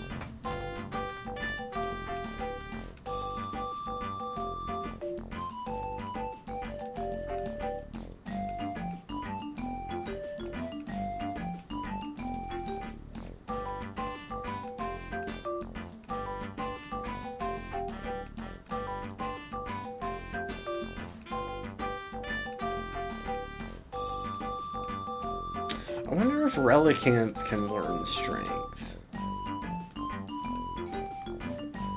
I should check, because if it can, or even if it can't, I should probably still go and catch my Relicanth before chasing down Team Aqua. Yep, Heracross is in the Safari Zone, and it becomes surprisingly reliable thanks to Pokéblock manipulation. Not only that, but we caught it on the first Pokeball.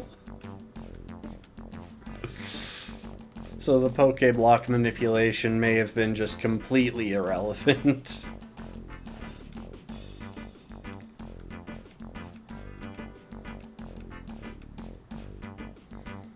Yeah, you can... Well, you can't manipulate catch rate. You can manipulate flee rate. Following the right strategy, you can produce a roughly 80% chance that a Pokemon will just never flee.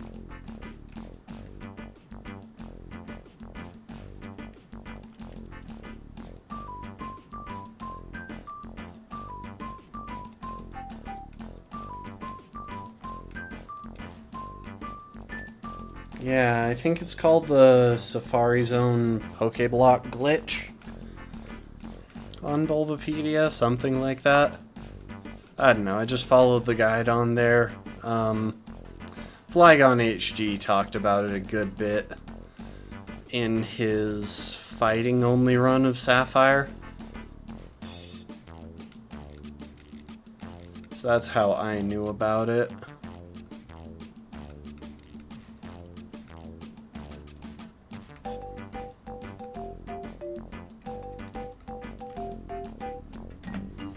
Okay, just real quick, I'm going to find out where we can pick up Relicanth.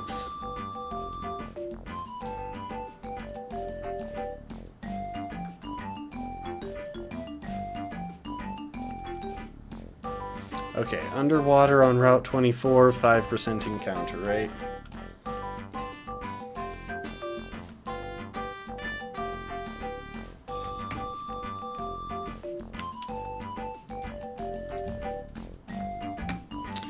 But yeah, it made it a lot more reliable than it would have otherwise been. I did seriously consider Girafarig for my Safari Zone encounter, but in the end, I just couldn't really pass up a Pokemon that single-handedly trivializes half of the Elite Four in this game. So yeah. I should check what Juan's level is.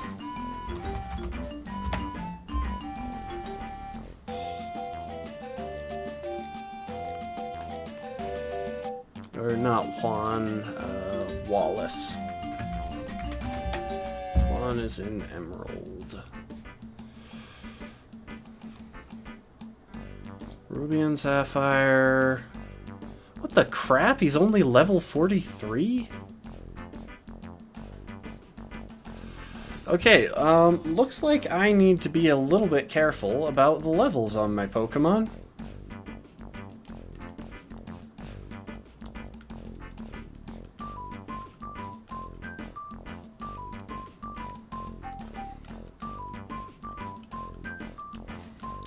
In fact, Yoshi... Wait, where am I right now?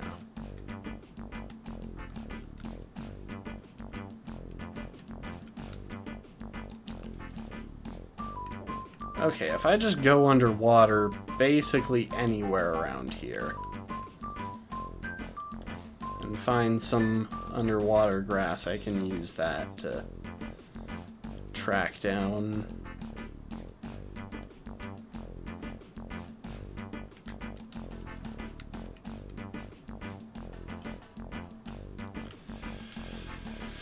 the last encounter of the run.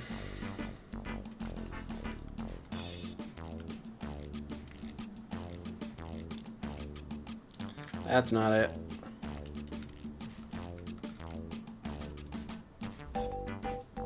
That's not it.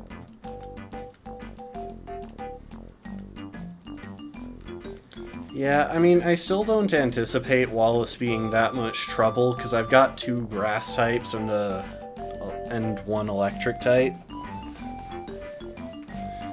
And most of my durability on this team is on the special side.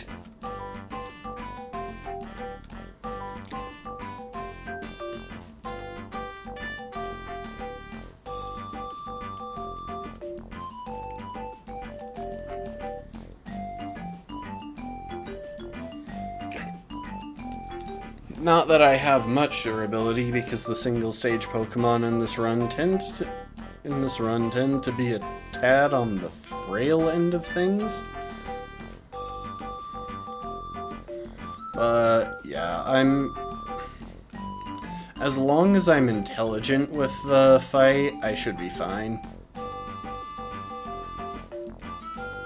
The plan will probably just be setting up with one of my 2 grass types and then sweeping through.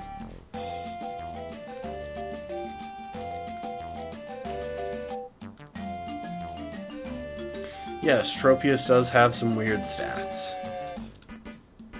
which is why I will probably rely on my Roselia.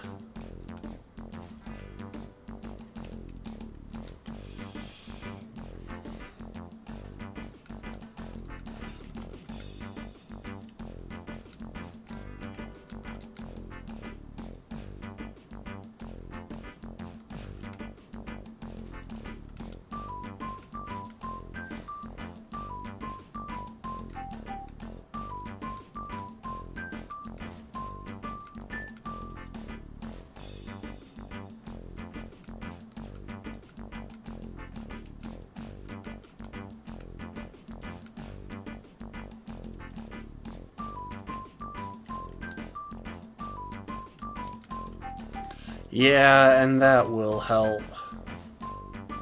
Though I may decide to go for Magical Leaf instead, or at least to teach both. Just wait. Actually, well, it just depends. It's a matter of PP. And whether I want to give Curlia a Lepa Berry or use a few PP ups. And to be fair, I have the TM for Giga Drain as well, so I could easily teach it to Tropius or to Seviper if I wanted, since Seviper gets some truly random options in its moveset.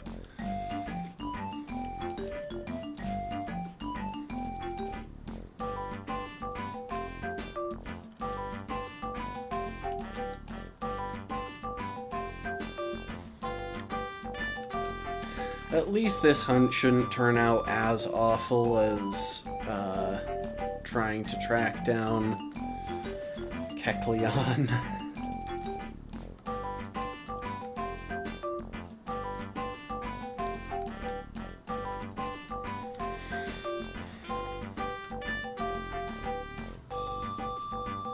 There we go, we got our fishy boy.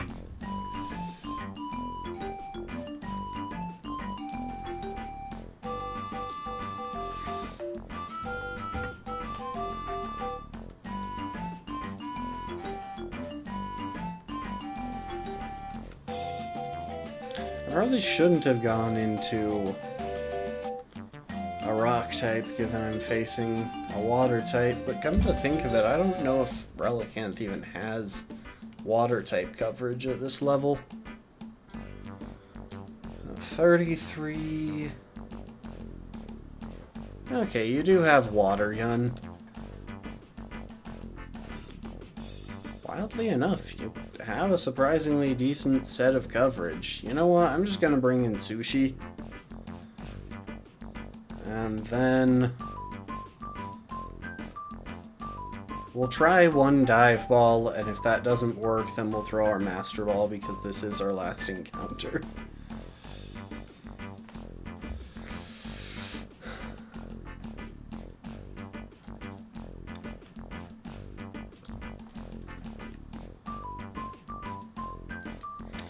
And you can be the tuna.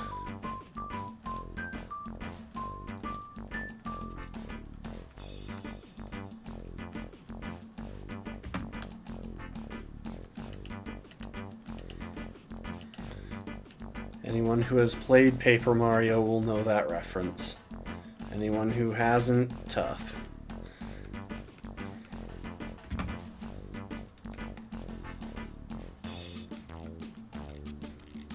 Alright, back to Moss Deep. And as it turns out, sadly, Relicanth does not learn Strength. I mean, it was still probably worth it to... I wonder if Corsola learns Strength. I feel like it might. It does! It doesn't learn Dive. Gosh dang it. Okay, fine, I'll just slap Strength on something that has a free move slot. Probably Heracross, because I think I have a couple of normal type moves in his moveset that he doesn't really need to carry around.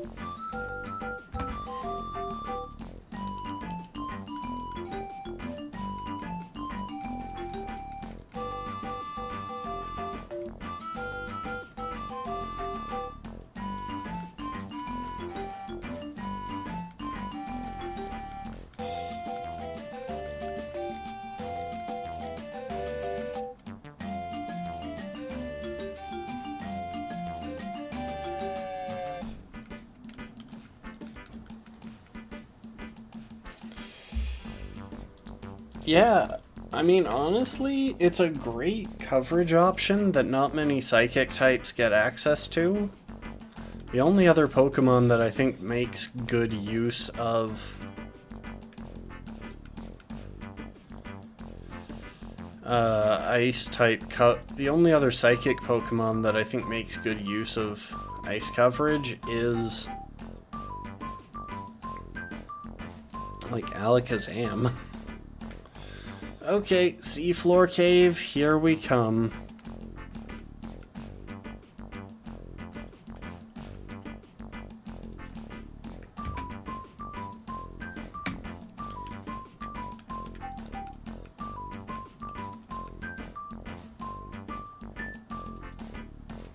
Hang on. I messed up.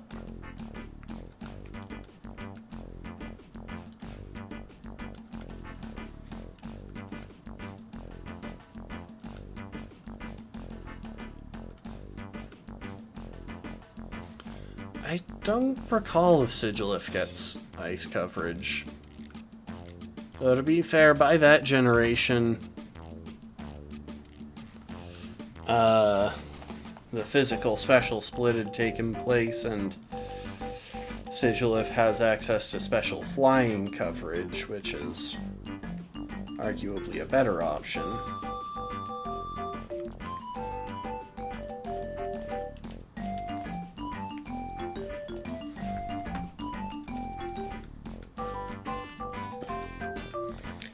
So I think what we'll do is go ahead and use this guy as a bit of a temporary HM slave.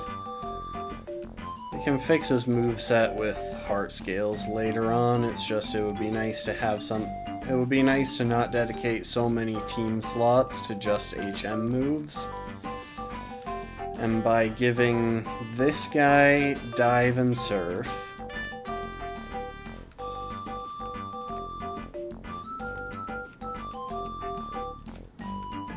and Rock Smash,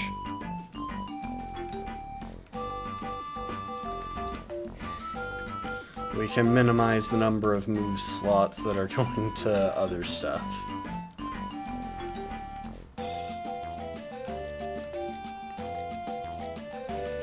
Mainly, we just need to stick strength on something, which will probably be Heracross because it is at least an upgrade to Horn Attack.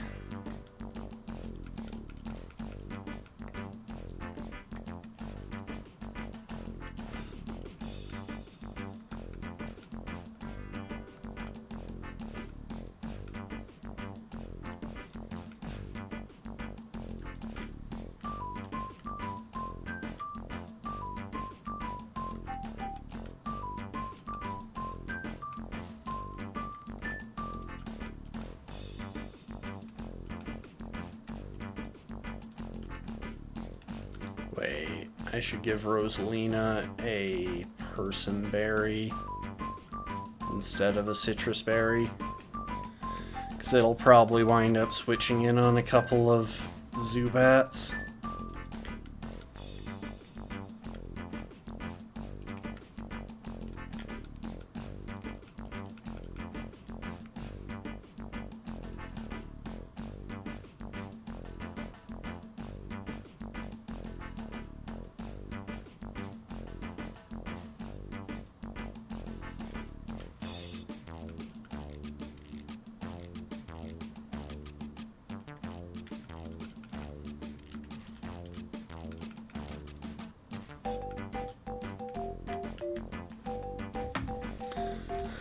Alright, let's see what I need to be aware of for the seafloor cavern.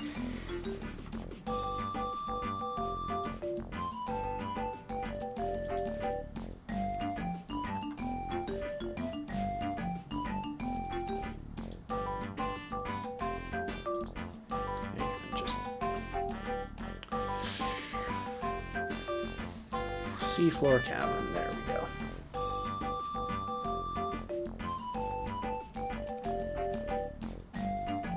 The wild Pokemon shouldn't be an issue, and for the most part, neither should the grunts.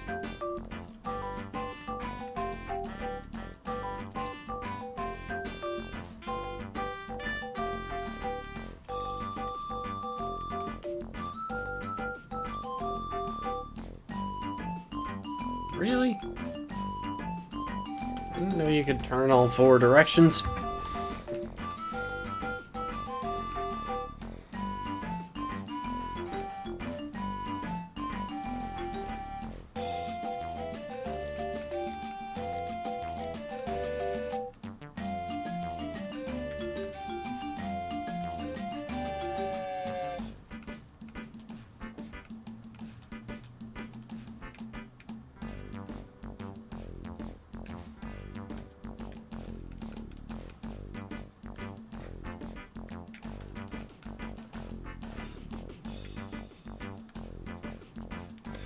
Oh yay, this puzzle.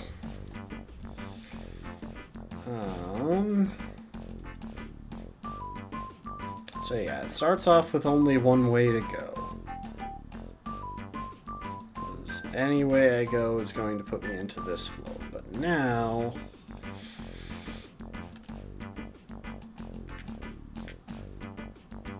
Am I thinking of a different puzzle? Am I remembering the one from Emerald?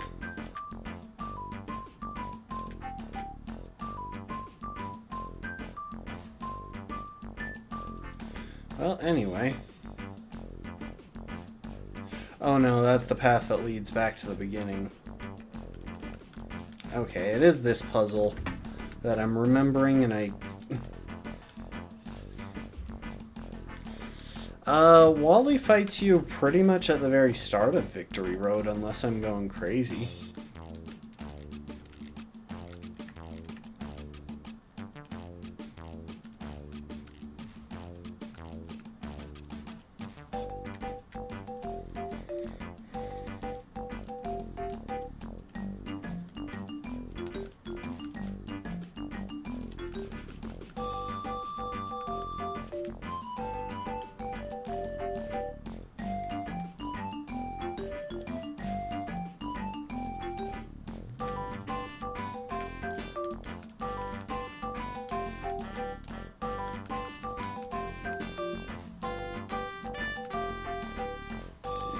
Have a better repel.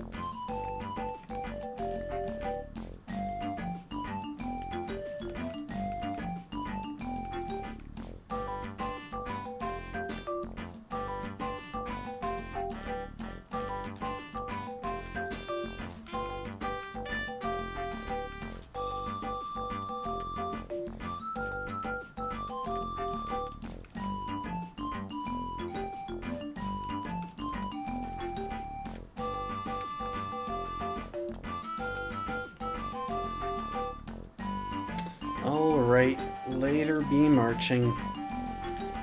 I think it's just, yeah, over there.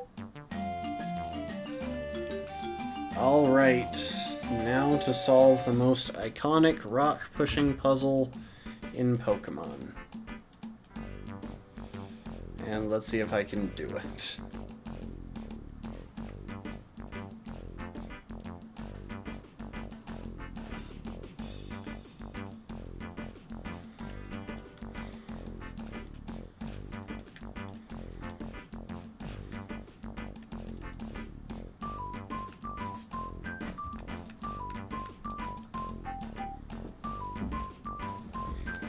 Yep, we gotta take on this admin, and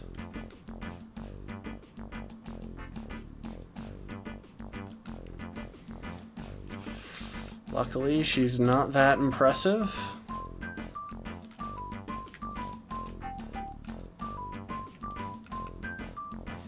I kind of anticipate, yeah, status or normal type move to take advantage of the defense drop.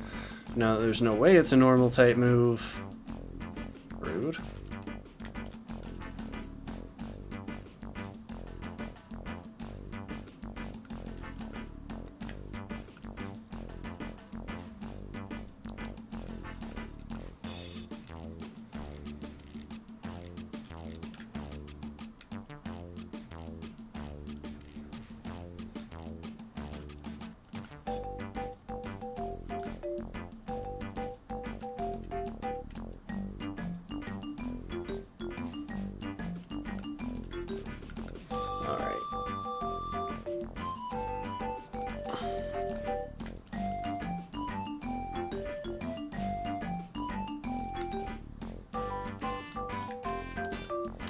I'm being especially careful here because it will give me a chance to...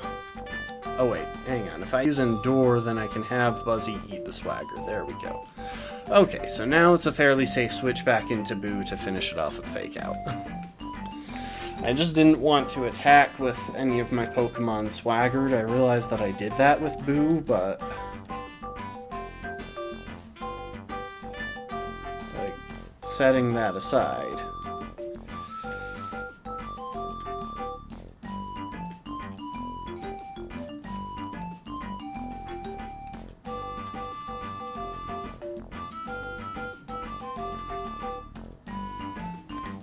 I have already messed this up.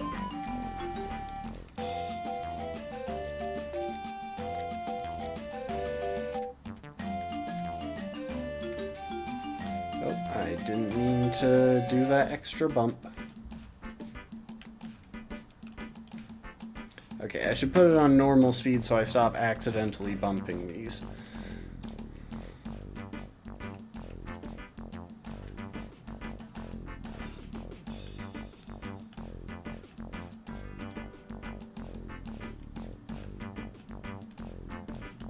There we go.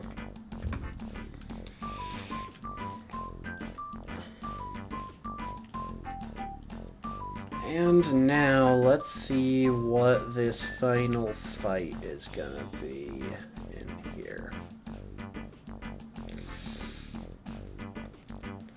Archie leads with a Mightyena.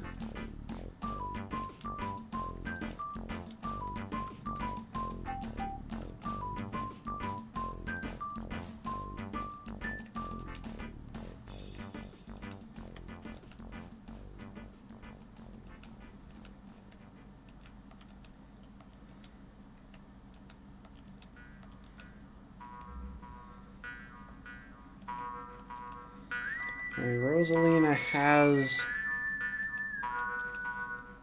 Personberry.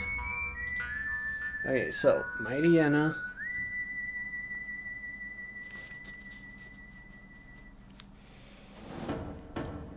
will be packing Takedown, Scary Face, Swagger, and Roar.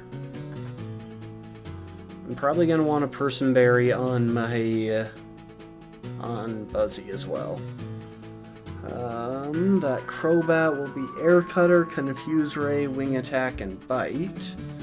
So yeah, Personberry should deal with the only real issue there. And then that Sharpedo, level 43, Swagger, Taunt, Slash, and Screech.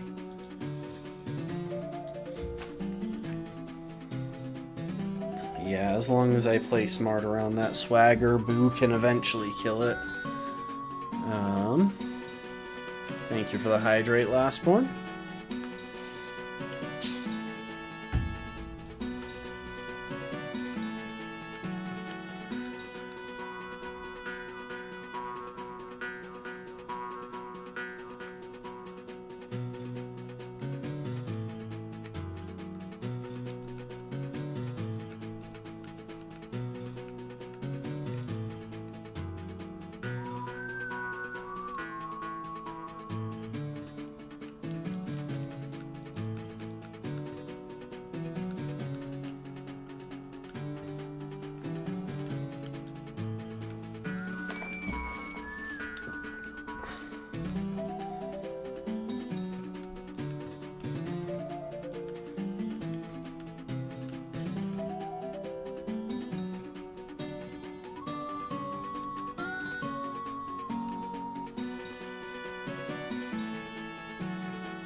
Now we can switch in Buzzy safely. Excellent.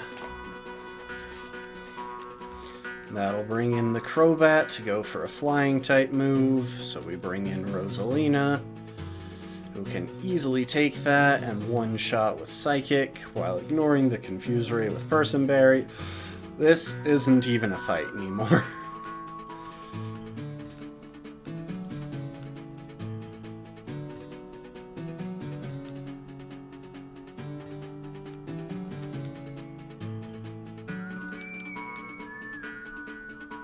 How many... What the crap? How many times am I going to miss rock throw?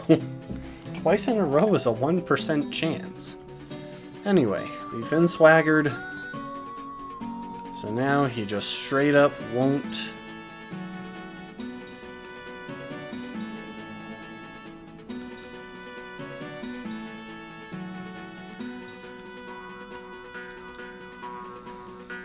I knew the swagger was incoming, so there was no point in playing recklessly with Boo there.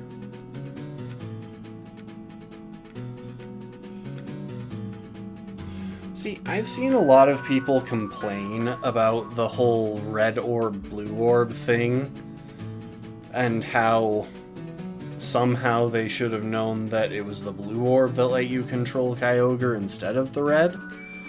But I'll be honest, I never heard anyone complain about that until Omega Ruby and Alpha Sapphire came out. And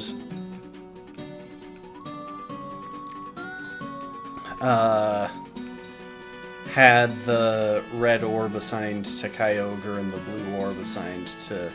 Or the red orb assigned to Groudon and the blue orb assigned to Kyogre. Oh, also there's a biblical, like, Noah's Flood level storm coming in here. What happens if I dive in here?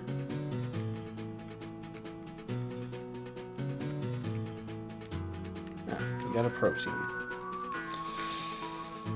Anyway, I never noticed anyone complain about that beforehand. I always just assumed that they had done their research and for some reason they had found that the red orb was used to control Kyogre and the blue orb was used to control Groudon. Which, I mean, if you think about it as a way to mitigate their powers, it makes sense. If you think about it as a way to amplify their powers, it doesn't. So, yeah, there's my 2 cents. I guess we'll just surf straight to... Oh. Wrong item.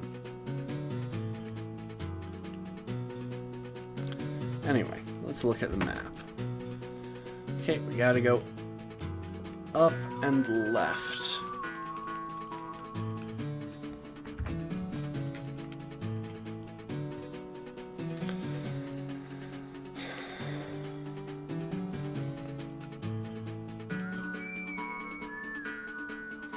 Yeah, in these games, it seems like they're trying to use the orbs to bring their powers under control.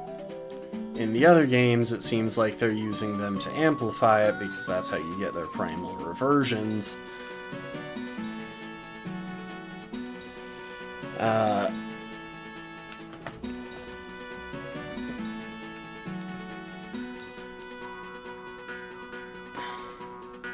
Which to me says that they were both using them in the right context, just for different goals in the different games.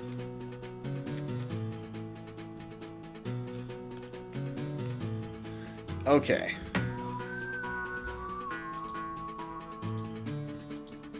We're going to pause this.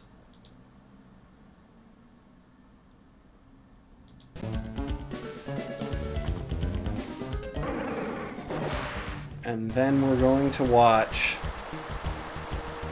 one of the most iconic cutscenes in Pokemon history.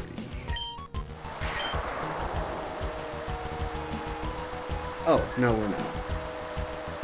I forgot, this is Sapphire, not Emerald. Anyway, let's go heal up.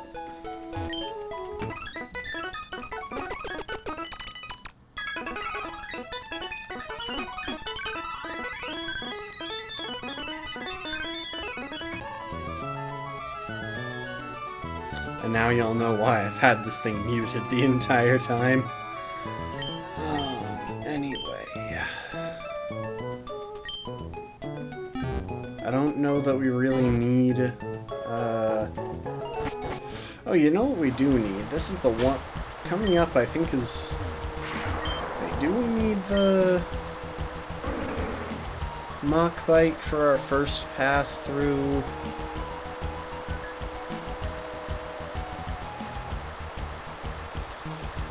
The Sky Pillar. I don't know if we do.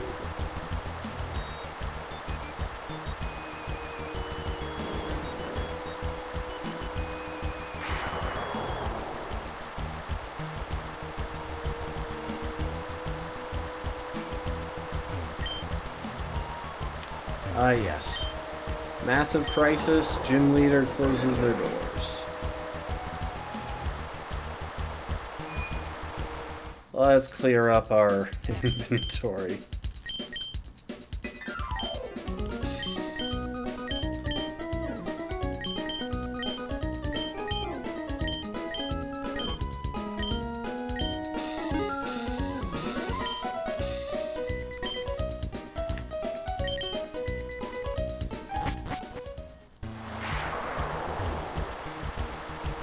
Go say hi to... Oh, that's right. Everyone is locked up now to kind of force you to go to the Cave of Origin.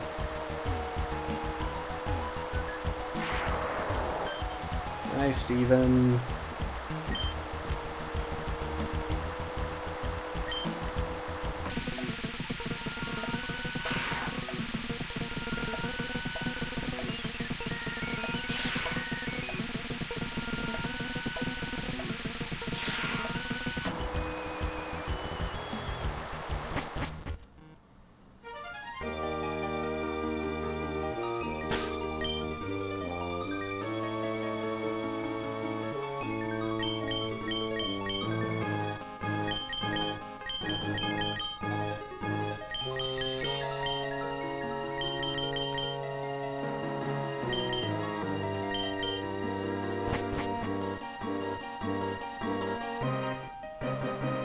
Alright, and rather than using Flash, we are just going to try and navigate this blind.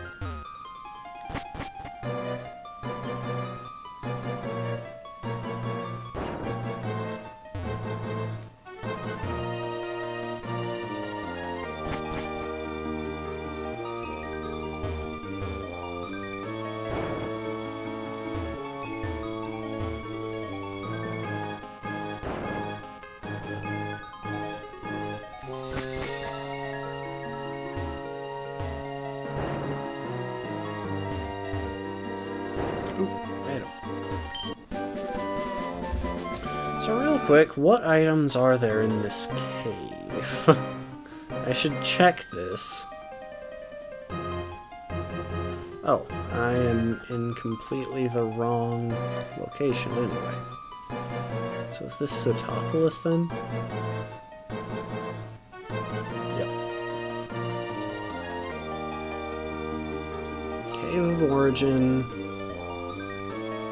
Yeah, down here. Jeez, it doesn't even mention that the HM is in there.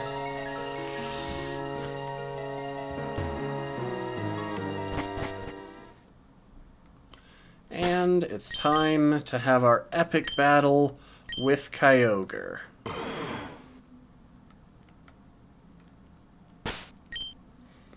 And who will step up to the plate? Rosalina.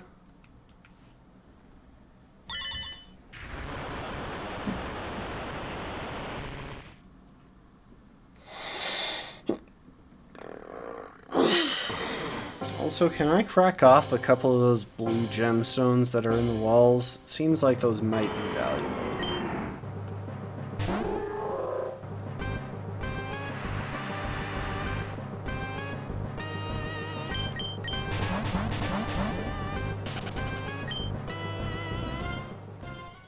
Anyway, crisis averted.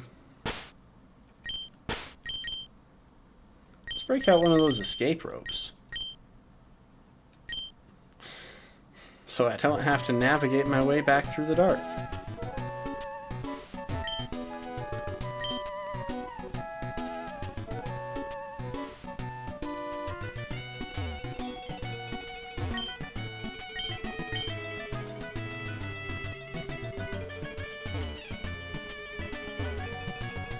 Let's go see people around Satopolis. 131. Is that Brick Break? I think it's Brick Break. A move so horrible that I can't describe it. No, dude, it's actually a pretty good move. I think it's basically the reliable stab in this generation.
Repaberry.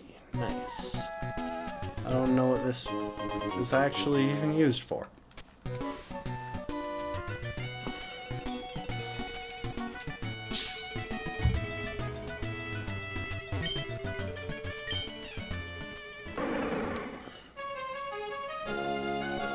I have always liked the motif of Sootopolis, though. Just the incredibly calm water.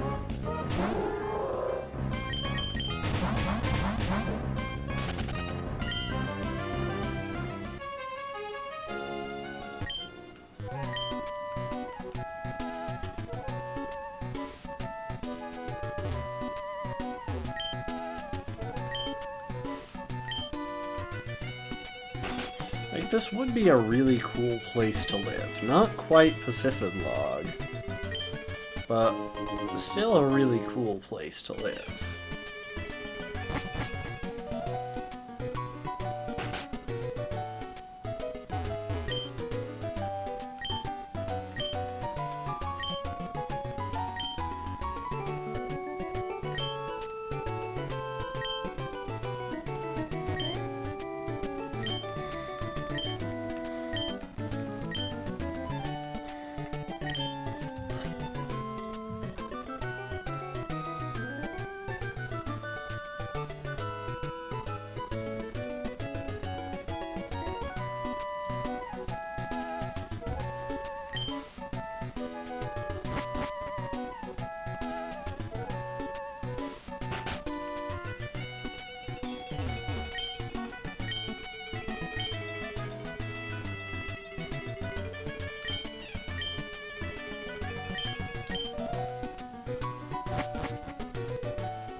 Where's my house? Oh, that poor kid.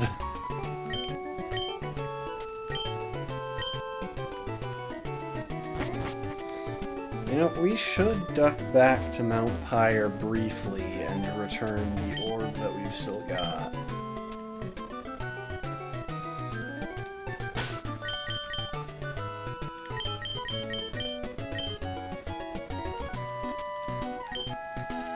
Thank you for the hydrate, last book.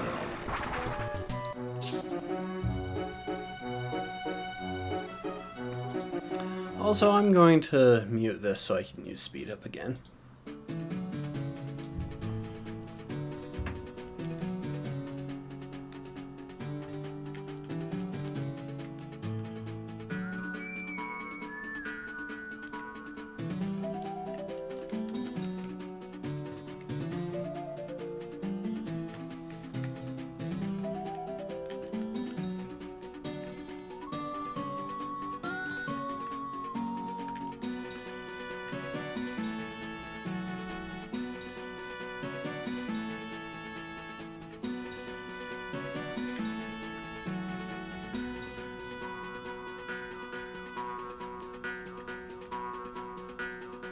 Oh, I've gone blurry, have I? Thank you for letting me know.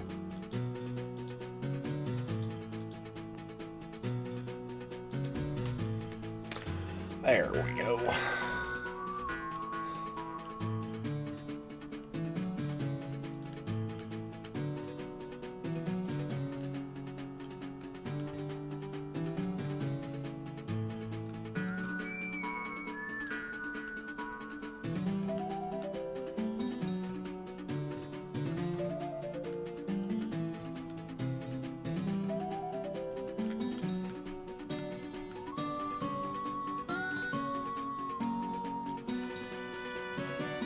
Huh, I thought I got an item for doing that. Apparently not.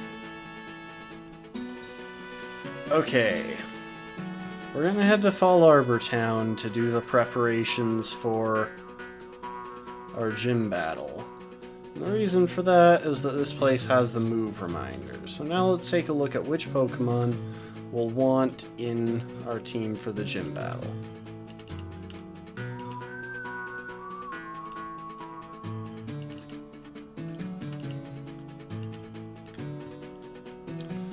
There are 3 of them that are going to be the main cast for the gym battle.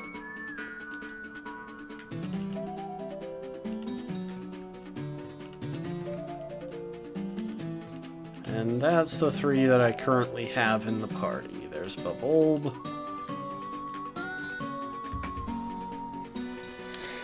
Watt, and Yoshi. These 3 are all very well suited to dealing with Wallace's team. Now I'm going to take a look at the team itself.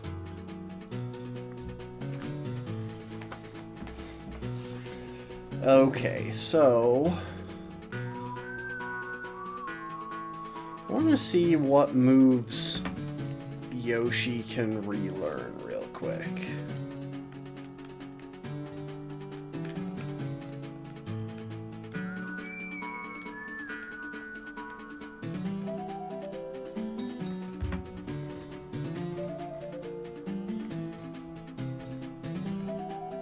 Okay, so it's not much.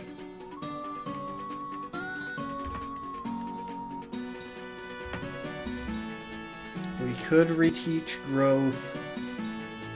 The reason that I'm looking at Yoshi specifically is Yoshi would be immune to Love Disc's Attract. With that said,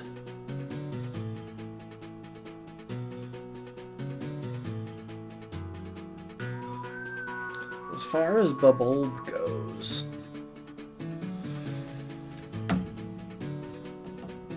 there's not too much to worry about. Like, there is potential Sweet Kiss, but I think that if we play it smart, we could set up 6 growths on Love Disc. We just need to try to not be confused at the end. Real quick. Safeguard. I want to check the details of Safeguard.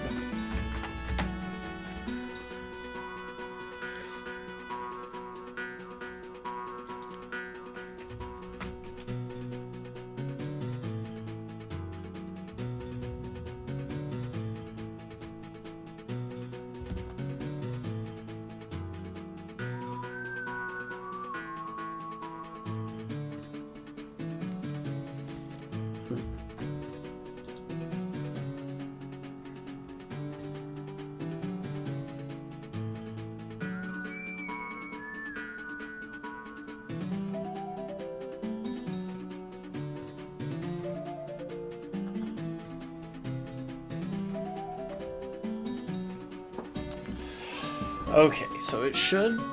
Can Roselia learn Safeguard?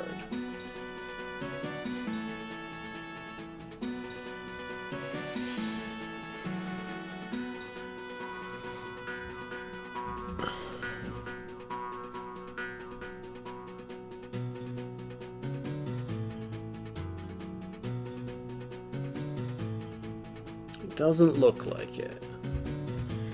Okay, Roselia can't learn Safeguard. So we don't have a way of preventing confusion since we don't have Substitute.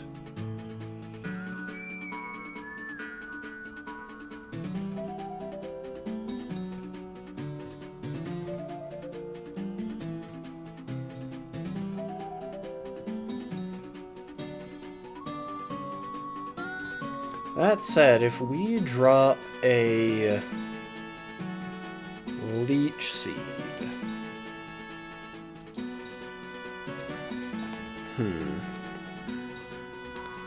Guys, I'm gonna leave y'all here for a moment. I gotta use the bathroom. Be back in a minute. Just enjoy the nice music.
I'm back. Sorry for the pause, lastborn.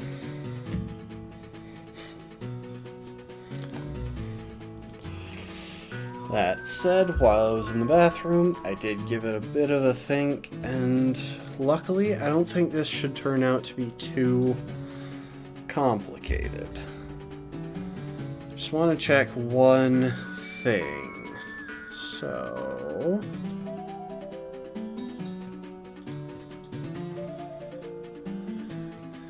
if we take a look at our little Roselia there... if we were to crank it up to just straight to level 43, which is the level of Wallace's Milotic, hits a speed stat of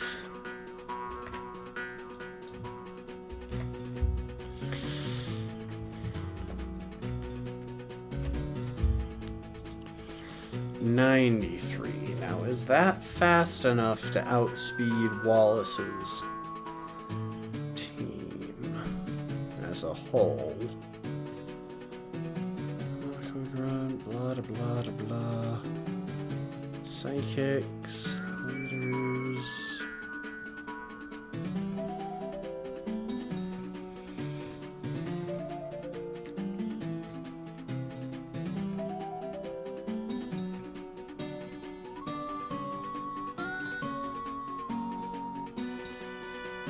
Leader Wallace, there we go.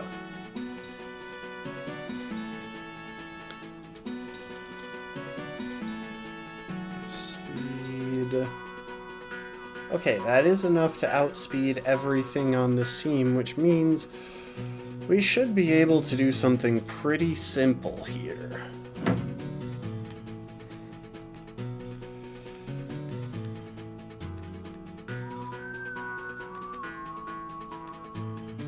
Alright, Bubulb. Wait, do you already have the moves that I need you to know? Because if so, that's great. So we haven't been using Bubulb much lately, and that's partly because I really didn't want to lose...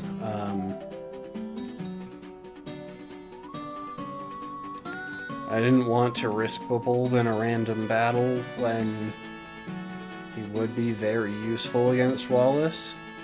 As part of what we're just going to do one thing here. We're going to replace one of Bubulb's moves with Magical Leaf. That's going to be Stun Spore. And now it's a very straightforward strategy that I'm working with for the Wallace fight.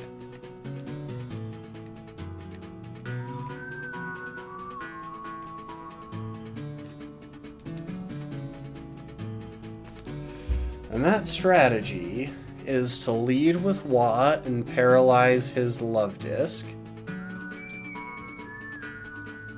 just to make setup on it a little bit easier. And then we bring in Bubulb and hit it with Leech Seed. And that'll help keep us healthy while we chip away at it with, or while we set up with growth. After a few growths, we should be ready to one-shot Wallace's entire team, including the only scary member of his team, which is the Milotic in the back. Bubulb will already outspeed at level 43, so we don't need to worry about getting outpaced. All we need to do is make sure that we get our setup and then time it right so that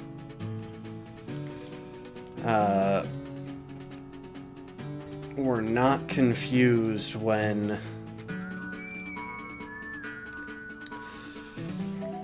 Love Disc goes down. And we'll have two moves for his team to make sure that we don't get shut down by running out of Giga Drain or something. Though it shouldn't be an issue, because I have no plan to lose I plan to one-shot his entire team. But if that doesn't work out, then we're gonna need something. Then we're gonna be glad that we have other options.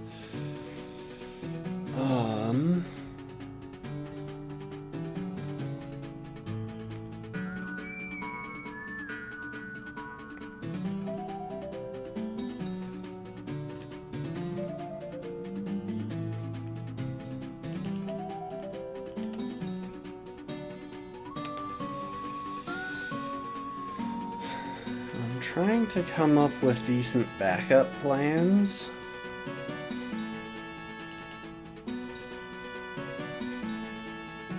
Weirdly enough, the only one that comes to mind that's a genuinely good backup plan is just to put Toxic on Love Disc in case we need an emergency sack against Milotic. And honestly, that just doesn't seem like the best strategy. We have Luigi, who is packing Thunderbolt for some extra coverage. Has Substitute as well, so that's nice. We got Boo with Fake Out, and we have Toadette with Yawn, which might just be the best backup plan available.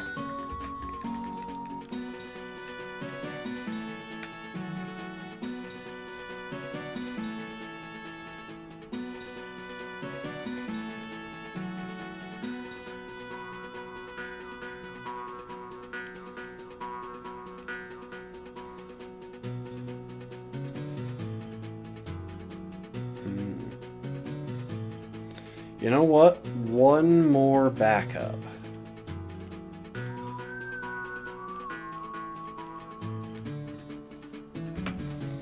At what level does Tropius learn Synthesis, by the way? Okay, not until level 47, so that isn't an option. But if for some reason things go very wrong, it would probably be best to have some boosting options on Tropius.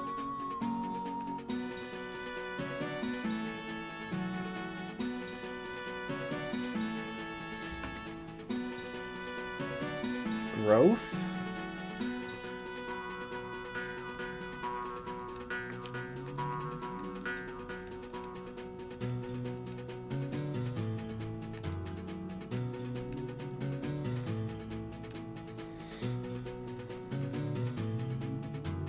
Solar Beam.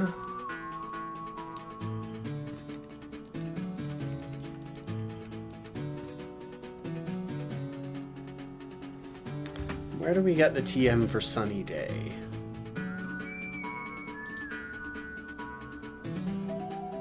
Scorched Slab, which I... Do we already have the TM for Sunny Day? It's TM 11. No, we don't.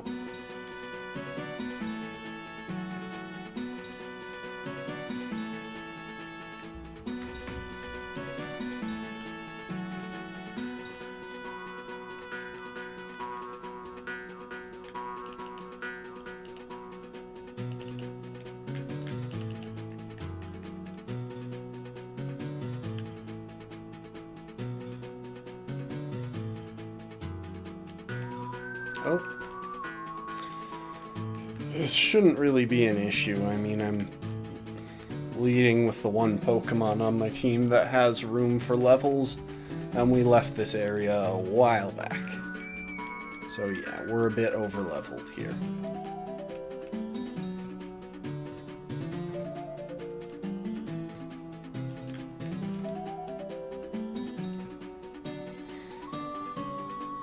Oh wait.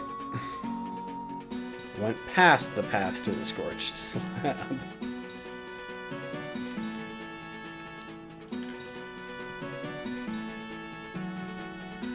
Leave me alone, Meryl.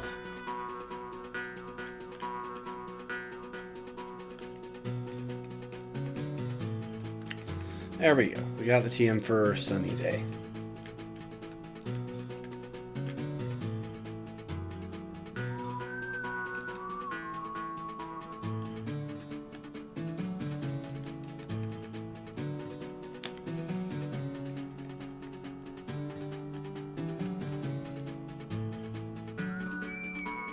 Move to leader. Make Yoshi forget how to fly.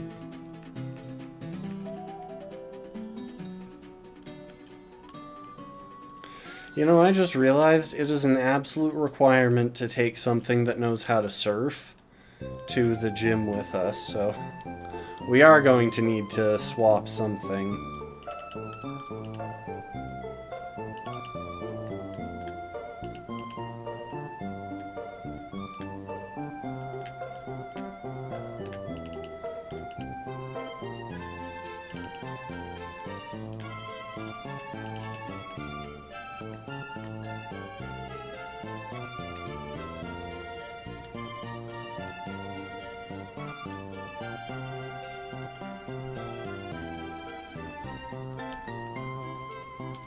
There we go.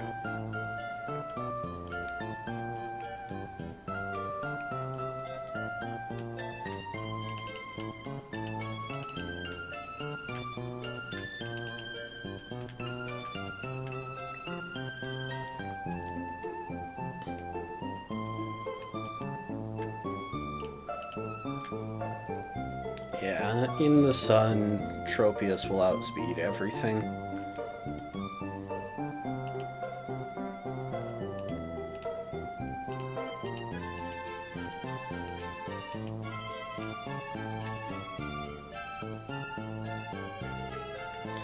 Okay, let's take a look at the team before we go over there.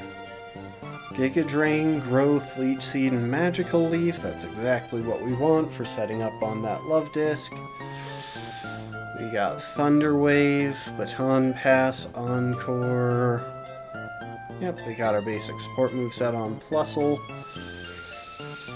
We got some decent options for setting up on Yoshi if for some reason our initial setup doesn't go correctly. We've got electric type coverage on Luigi. That's kind of just a desperation point. More importantly, we've got Yawn on Toadette, which could get us an emergency setup opportunity if needed. And we've got the Pokemon who gives us the ability to reach the gym.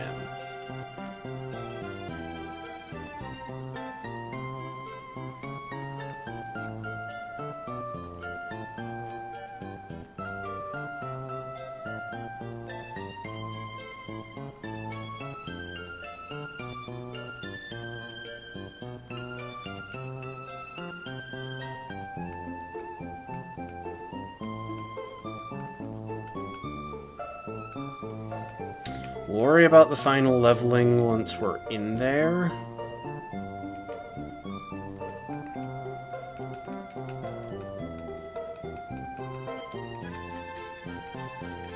Because there is always a chance that I become more dumb than usual and mess up the ice puzzle. And if I mess up the ice puzzle, then we have to do some trainer battles.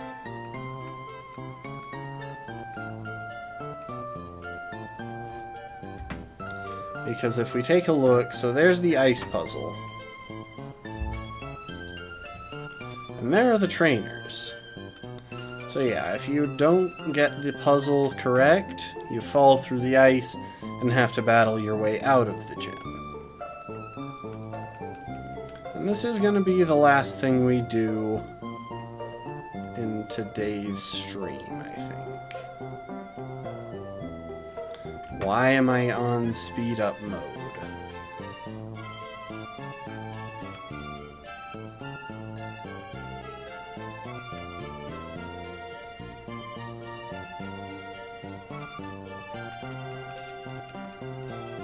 I don't know why I'm spamming saves.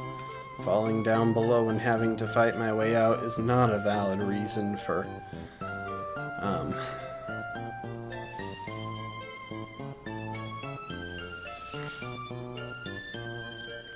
needing to reset.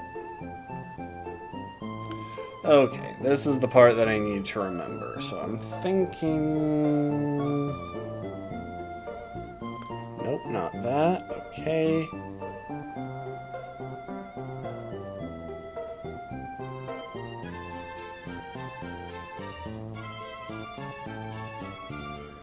Not that. Oh, what is the path?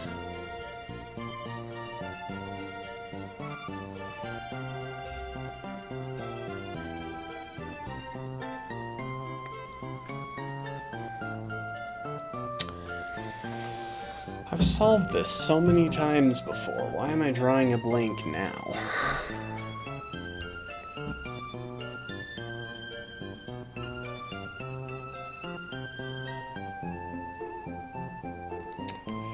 Wait, that might be it.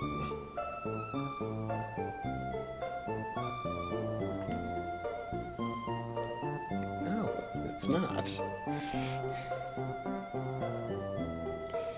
I wasn't supposed to go right, was I? I don't think I was.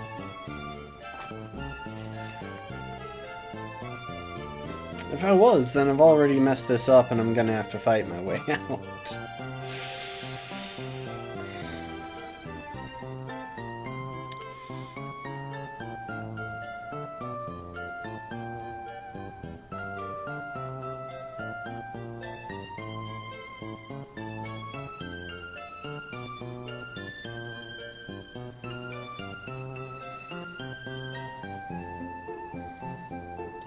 Oh, could that be it? So, hang on. Around the outer edge. Up there. Okay, so I've locked down all of that. Across to there.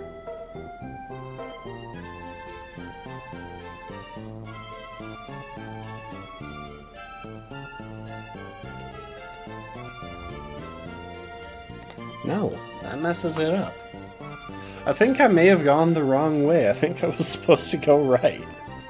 If I go right, I can loop around like that.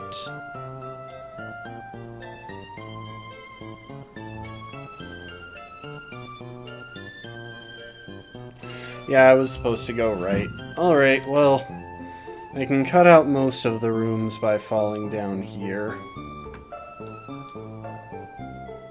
That'll at least get me the minimum number of battles in this area.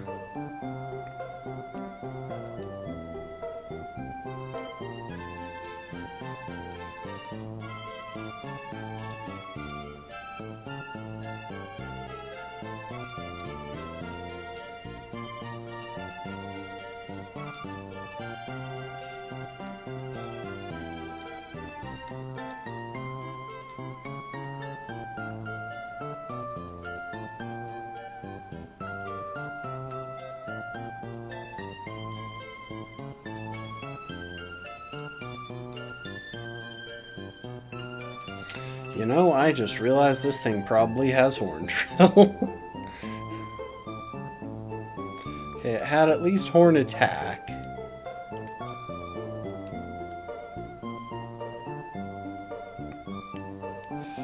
The reason I made that switch was because if Horn Drill hit, I would have been one-hit KO'd regardless of stats.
Okay, we're gonna back up to the Pokemon Center to fully restore the team.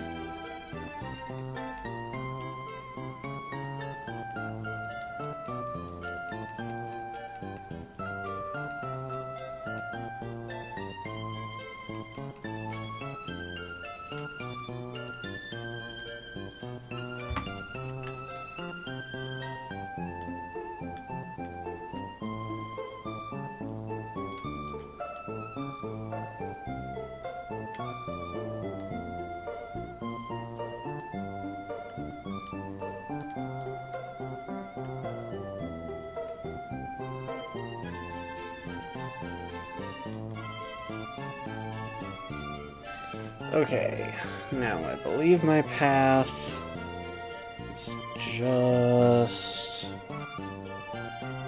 that. Yep, okay. Just gonna do a little squiggle here.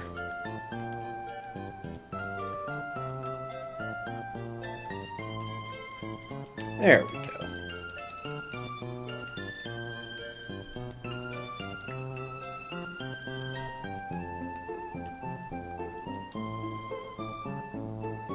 And now let's level the team up.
I did consider having Bubble learn Ingrain, but I think that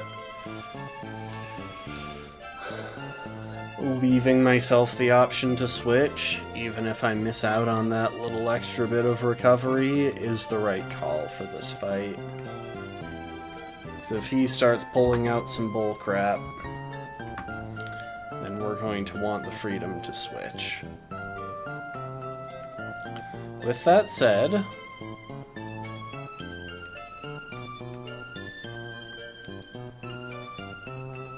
break out a Person Berry for Bubbleb.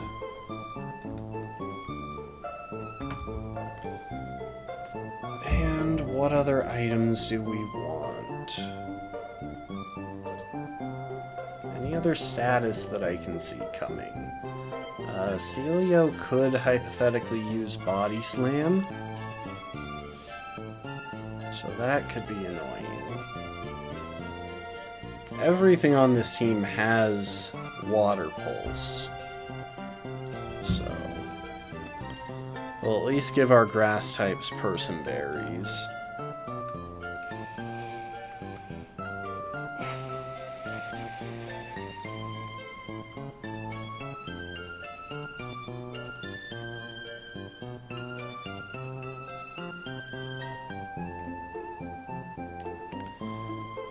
We'll give Watt a Cherry Berry in case by some insanity she winds up having to switch in against his Celio. I think that should cover our bases. Just one other thing. I don't think anything else on our team can learn Thunderbolt, but I think something on our team might be able to learn Shockwave.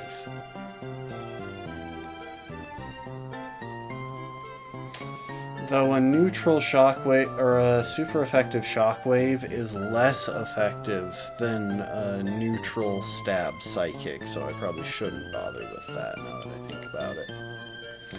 Yeah, okay.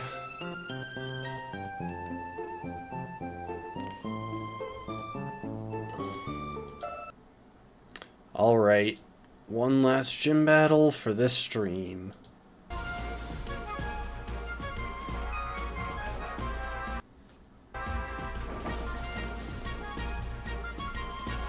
Am I unblurrified? Good.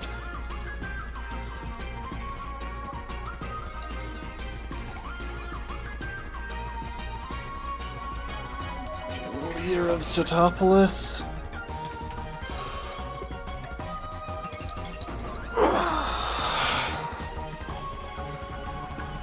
Let's do this. He's more snazzy with the cape, for sure. Thunder Wave.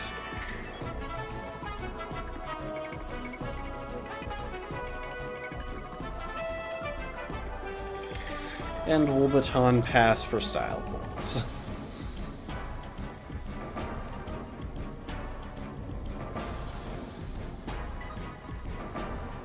Oh dang, the double paralysis, turn 1, nice. Okay, we'll drop a Leech Seed. That'll make sure that we're doing some gradual chip damage. It will also hopefully waste his Hyper Potions if the setup takes long enough, it should waste at least one of his Hyper Potions.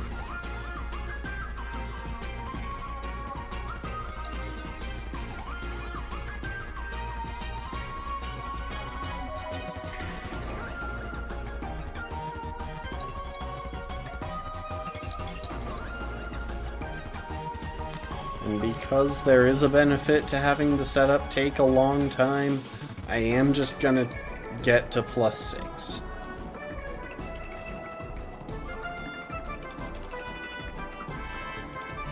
We benefit here from the fact that, unlike in later generations, growth only boosts special attack. Yes, we do have to deal with Attract.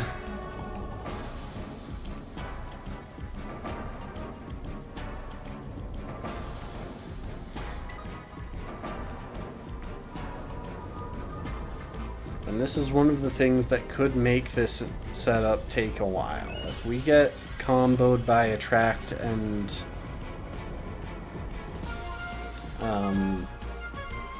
Confusion, that could burn a few turns.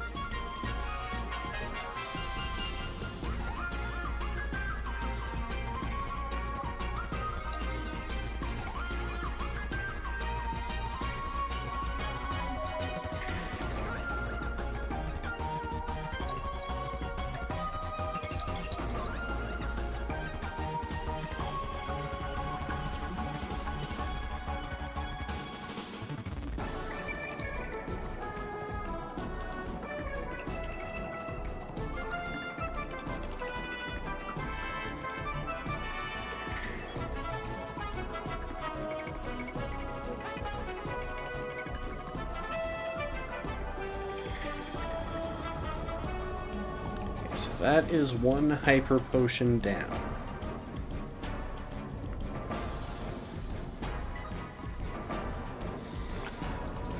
How long is it going to take us to get our 6th growth?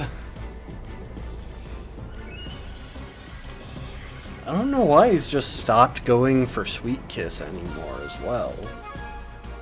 Oh, but we did get confused.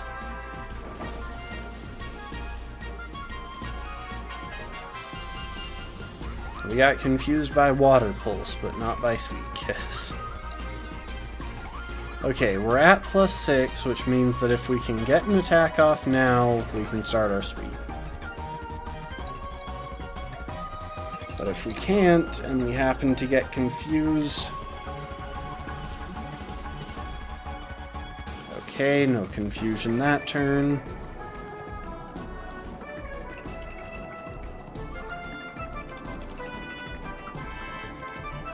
Okay, it's time to sweep. We are at 4 times special attack power with a Pokemon that should outspeed everything he's got and hits the entire team super effectively.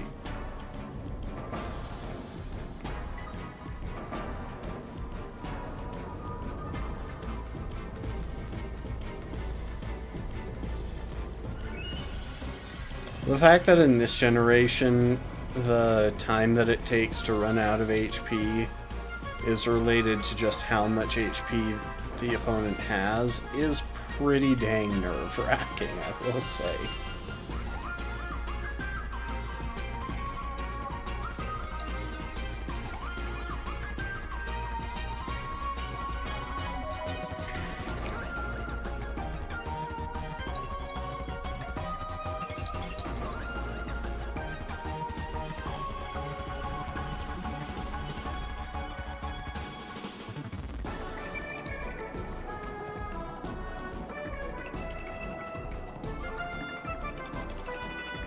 Nice.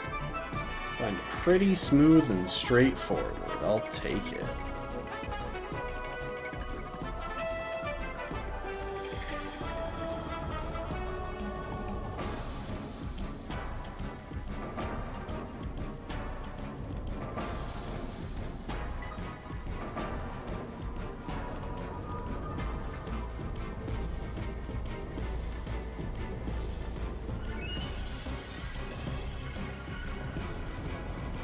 TM3, Water Pulse, a move that is basically never going to get used by anyone in any playthrough of this game, because by the time you have Water Pulse, you also have Surf. And Surf is, in all relevant cases, a better option. I think there might be like 2 Pokemon that get Water Pulse as a coverage move. But that's gonna be it for today's stream. We managed to finish up. You know what, we'll do one last thing, just because I think it will be nice to already be at that point. So 1 second.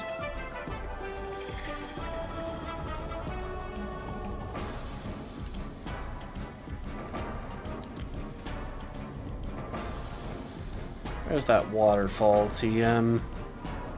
There you are. Go ahead and teach Sushi Waterfall.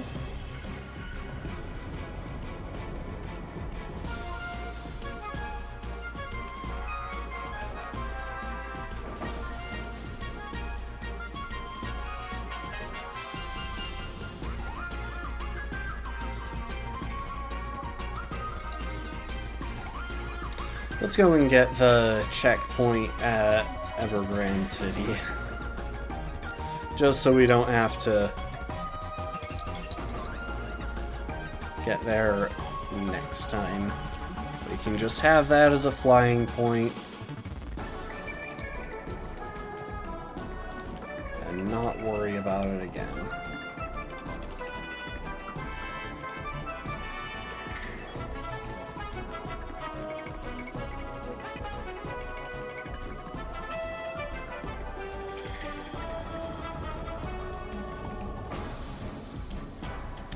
I like going underwater to travel in this area because it saves the trouble of wild encounters. Just don't have to deal with them.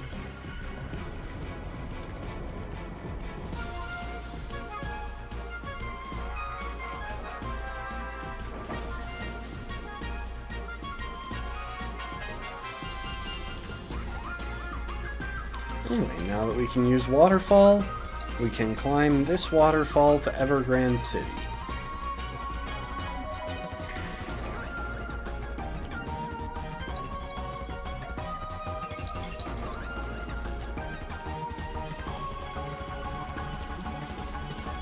Now, when we get back next time, we will probably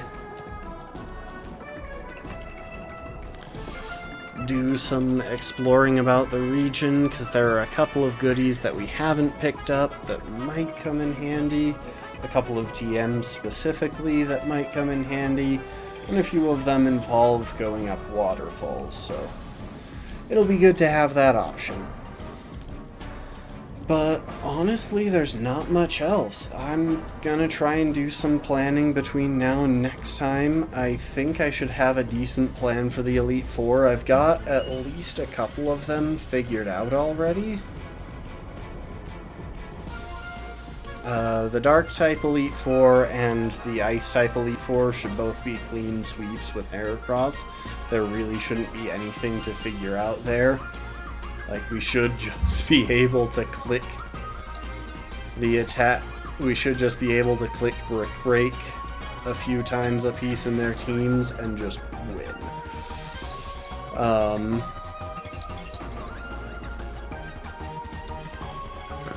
Similarly, Elite Four Phoebe shouldn't be too much trouble. As long as we have Taunt, Swords Dance, and Shadow Ball on Absol, we should be able to sweep very handily there. Drake, I've already got a general idea that involves passing a couple of speed boosts from Plusle to Lunatone so that Lunatone can most likely sweep with Ice Beam. Steven, I still don't know what strategy we're going to go for. I have a couple of ideas, but I'm not sure. I'm not certain how we're going to approach Steven, and that's going to be an interesting one, but we'll have to see how it goes. So yeah, thanks everyone for being here. Suppose I could drop the intense... You know what? We'll finish off with the intense music. Get y'all a little bit pumped for next time. Yeah, we'll be back Monday night.